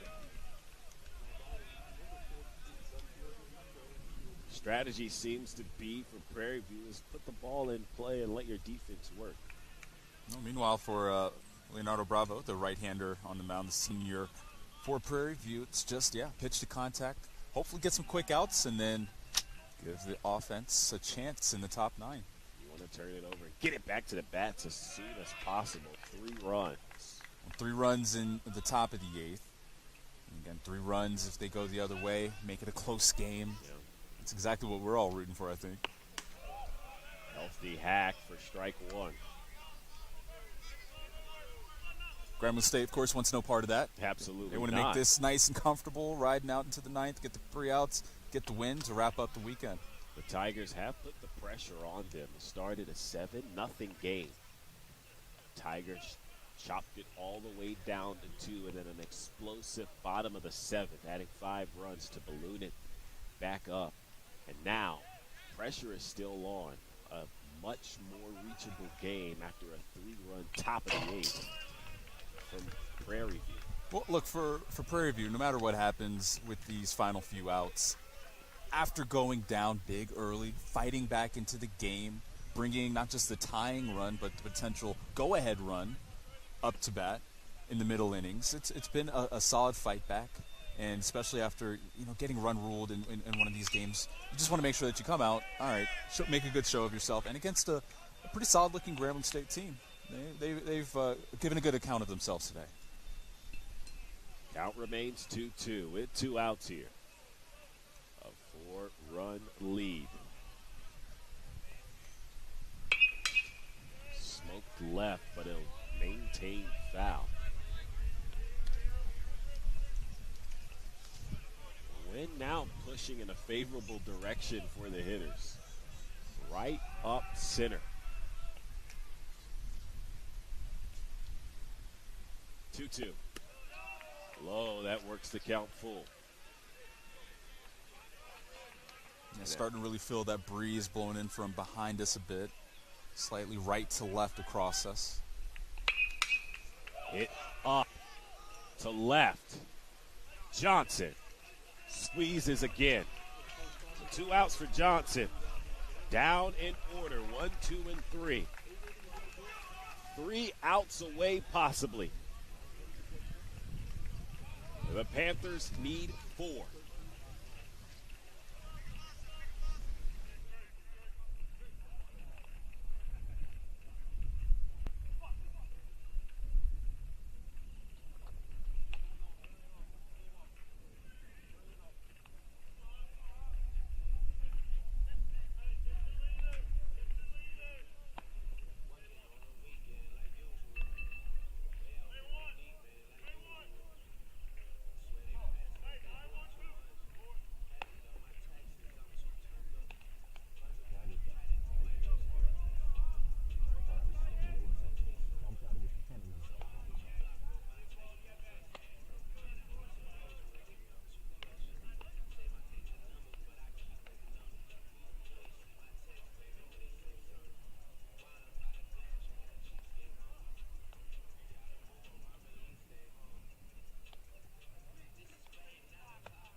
Lead for Grambling State. They are looking for 3 outs here to close the door. The Panthers, on the other hand, they need 4. They'll have to do it with 9, 1, and 2. A combined 7 runs with these 3 batters.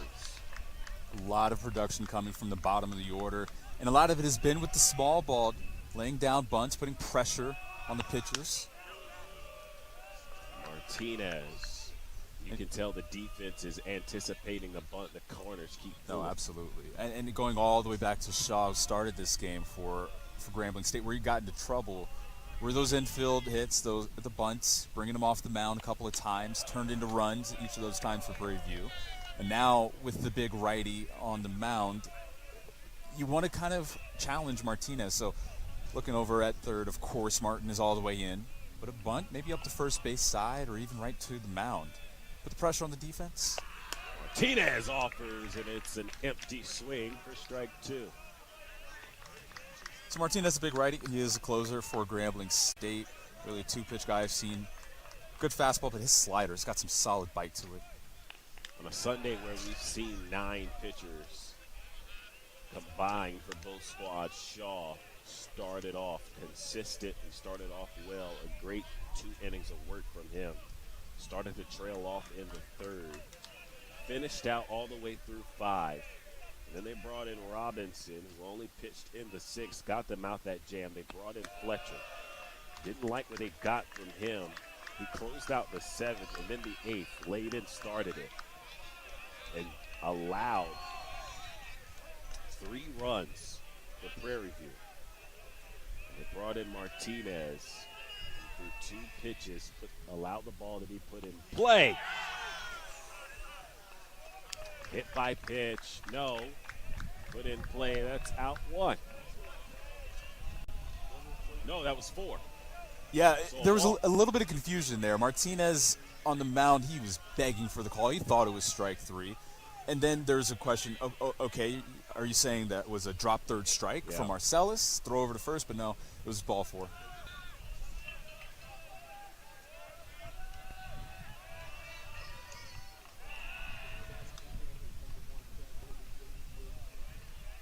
So we turn the page to the top of the order.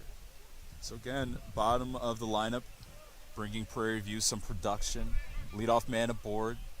Just want base runners to just get a rally going here in the 9th. Whips in for strike 1.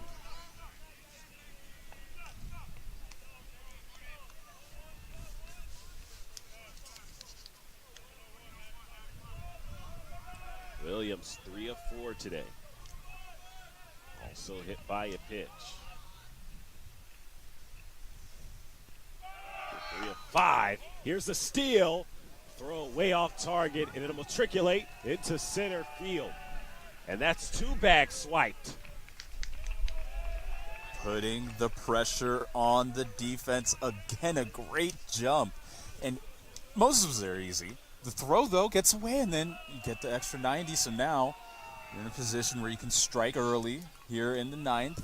And, of course, before you even have an out recorded. 1-1.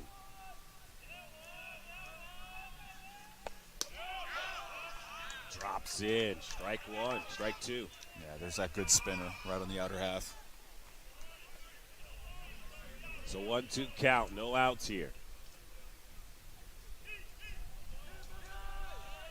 Prairie View needs 4. Here's ball 2. Moses, who was walked to start the inning, stole second. And the errant throw from Marcellus to get him out. He's able to get back 3. Runner in prime scoring position here for the Panthers. Here's the offering. Hits a left. Over the head of Bridges. That's going back to the warning track. Here comes Williams. Wants 3. He's got the go signal. Going around. The throw won't even come in time. An in the park home run. Wheels, absolute wheels. As soon as he saw it was a misread and left, he was on his horse. And as you said, Lendl, not even a throw coming in. An inside the park 2-run home run, and look at it now, 13-11. It's a 2-run ball game with no one out. Oh, don't tell these kids that this game is just a warm-up. It's just a tournament game. No. This is a fun one going back and forth, and it feels like it's got a really exciting ending here. Now the pressure's on. With no outs, this has become a 2-run game. 13-11. Now, I will say for everyone who kind of saw it out and left, Bridges with the misread, it's a lonely feeling.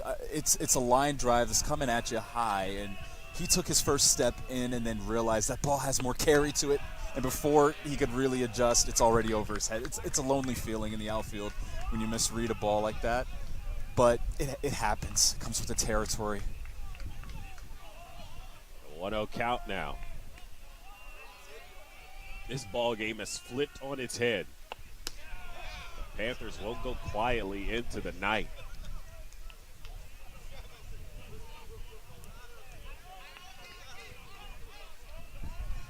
One the count.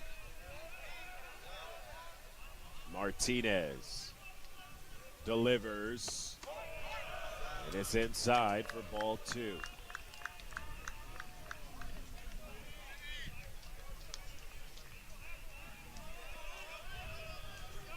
If the Panthers complete the comeback, I don't know who else you would have for a better player of the game than Jaden Williams. Spectacular today. Inside the park home run. Makes him it's funny. 6 today. Yeah. 4 for 5. It's funny, though. It's like, yes, he has been the guy where you look at on paper, it's like the stats are there, but this has been an entire lineup that has gone in with the mentality of do whatever it takes, put the pressure on. And really the bottom of the order, in my opinion, when you look at those guys, you don't always expect production from 7, 8, 9, but they have all had good days as well. So for me, it's really down to the entire lineup stepping up. But yeah, if you want to pick a single guy, the guy with 4 hits, that's always a good call. I give credit to the bottom of the order for setting the table for the top. Martinez off the bat. The throw. It's a close contest. They call the out. And here's where you have to reset, refocus, out away now, out recorded. Bases are clear. Just get your couple outs, and it's ball game. Yes, it's a little bit of a messy ending perhaps, but you're still in good position. You're still in pole position here if you're Grambling State.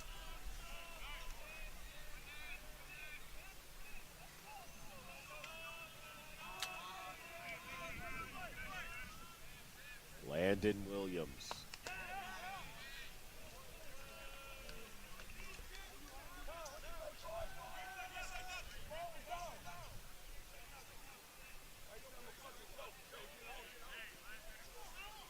A little bit of conversation between the Grambling State dugout with our home plate umpire, Reggie Drummer. Martinez is not happy about it. Yeah, Martinez a couple of times he's asked, hey, where was that? How did that miss? There's another pitch that was close, but yeah, of course, especially with the way that this game is ending for Grambling State, got to keep cool head. But it's tough when those pitches are there and it's like, oh, I've gotten that another time. Try to get in the bite on that one. It's ball 2. You can tell the pressure is on. Yeah. High Tigers leverage starting to pitches. Sweat defensively. Sweat inside. It's ball 3. Martinez can work himself into another hole. Second batter that he would have walked in this inning. And he does. Loses them, and that brings the tying run to the plate with 1 out. How have the fortunes changed?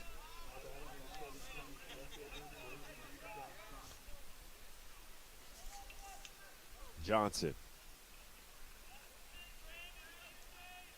was put out his last appearance, scored the RBI.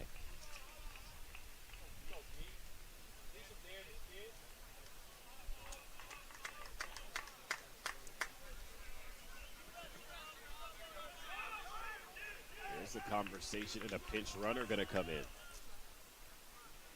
Prairie View, we've seen aggressive base running, already 2 steals in this inning. They will send in Cameron Franklin, the redshirt sophomore.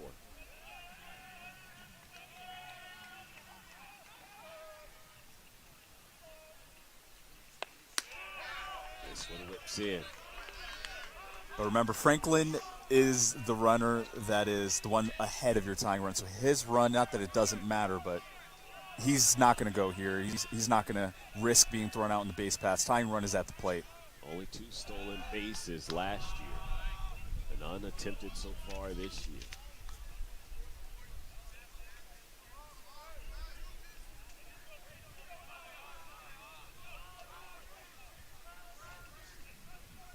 Johnson down in the count by 1.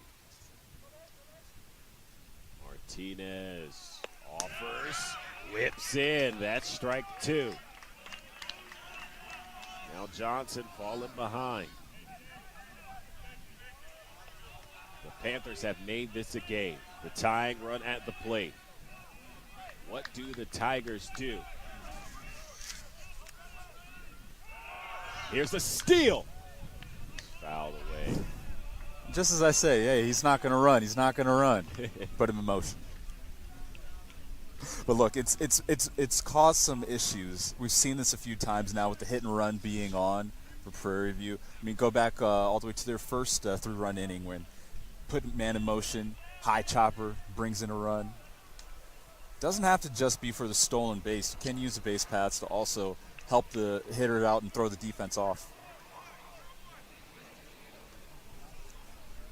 Yeah, with your senior at the plate, with Johnson, I mean, he's swinging away.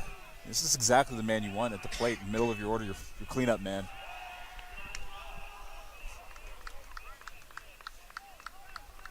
count still 0-2 with one out here. 11-13. Grambling State clinging to the lead. The tying run at the plate.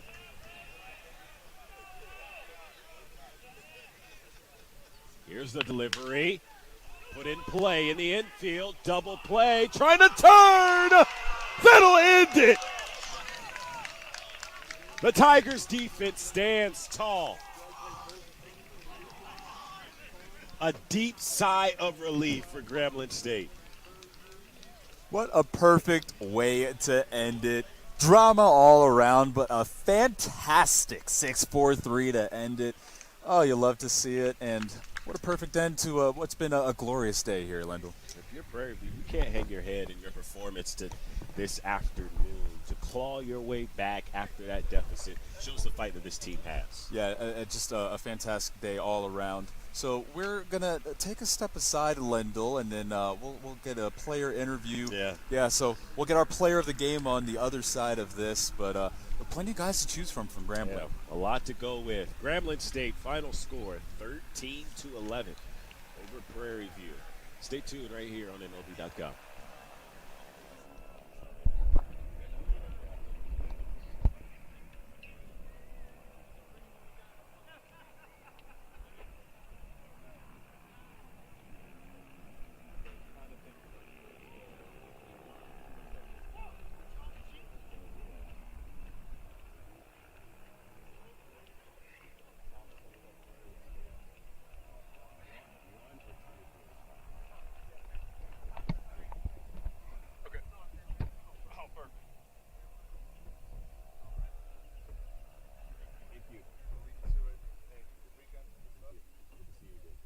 Can we take a selfie before we leave?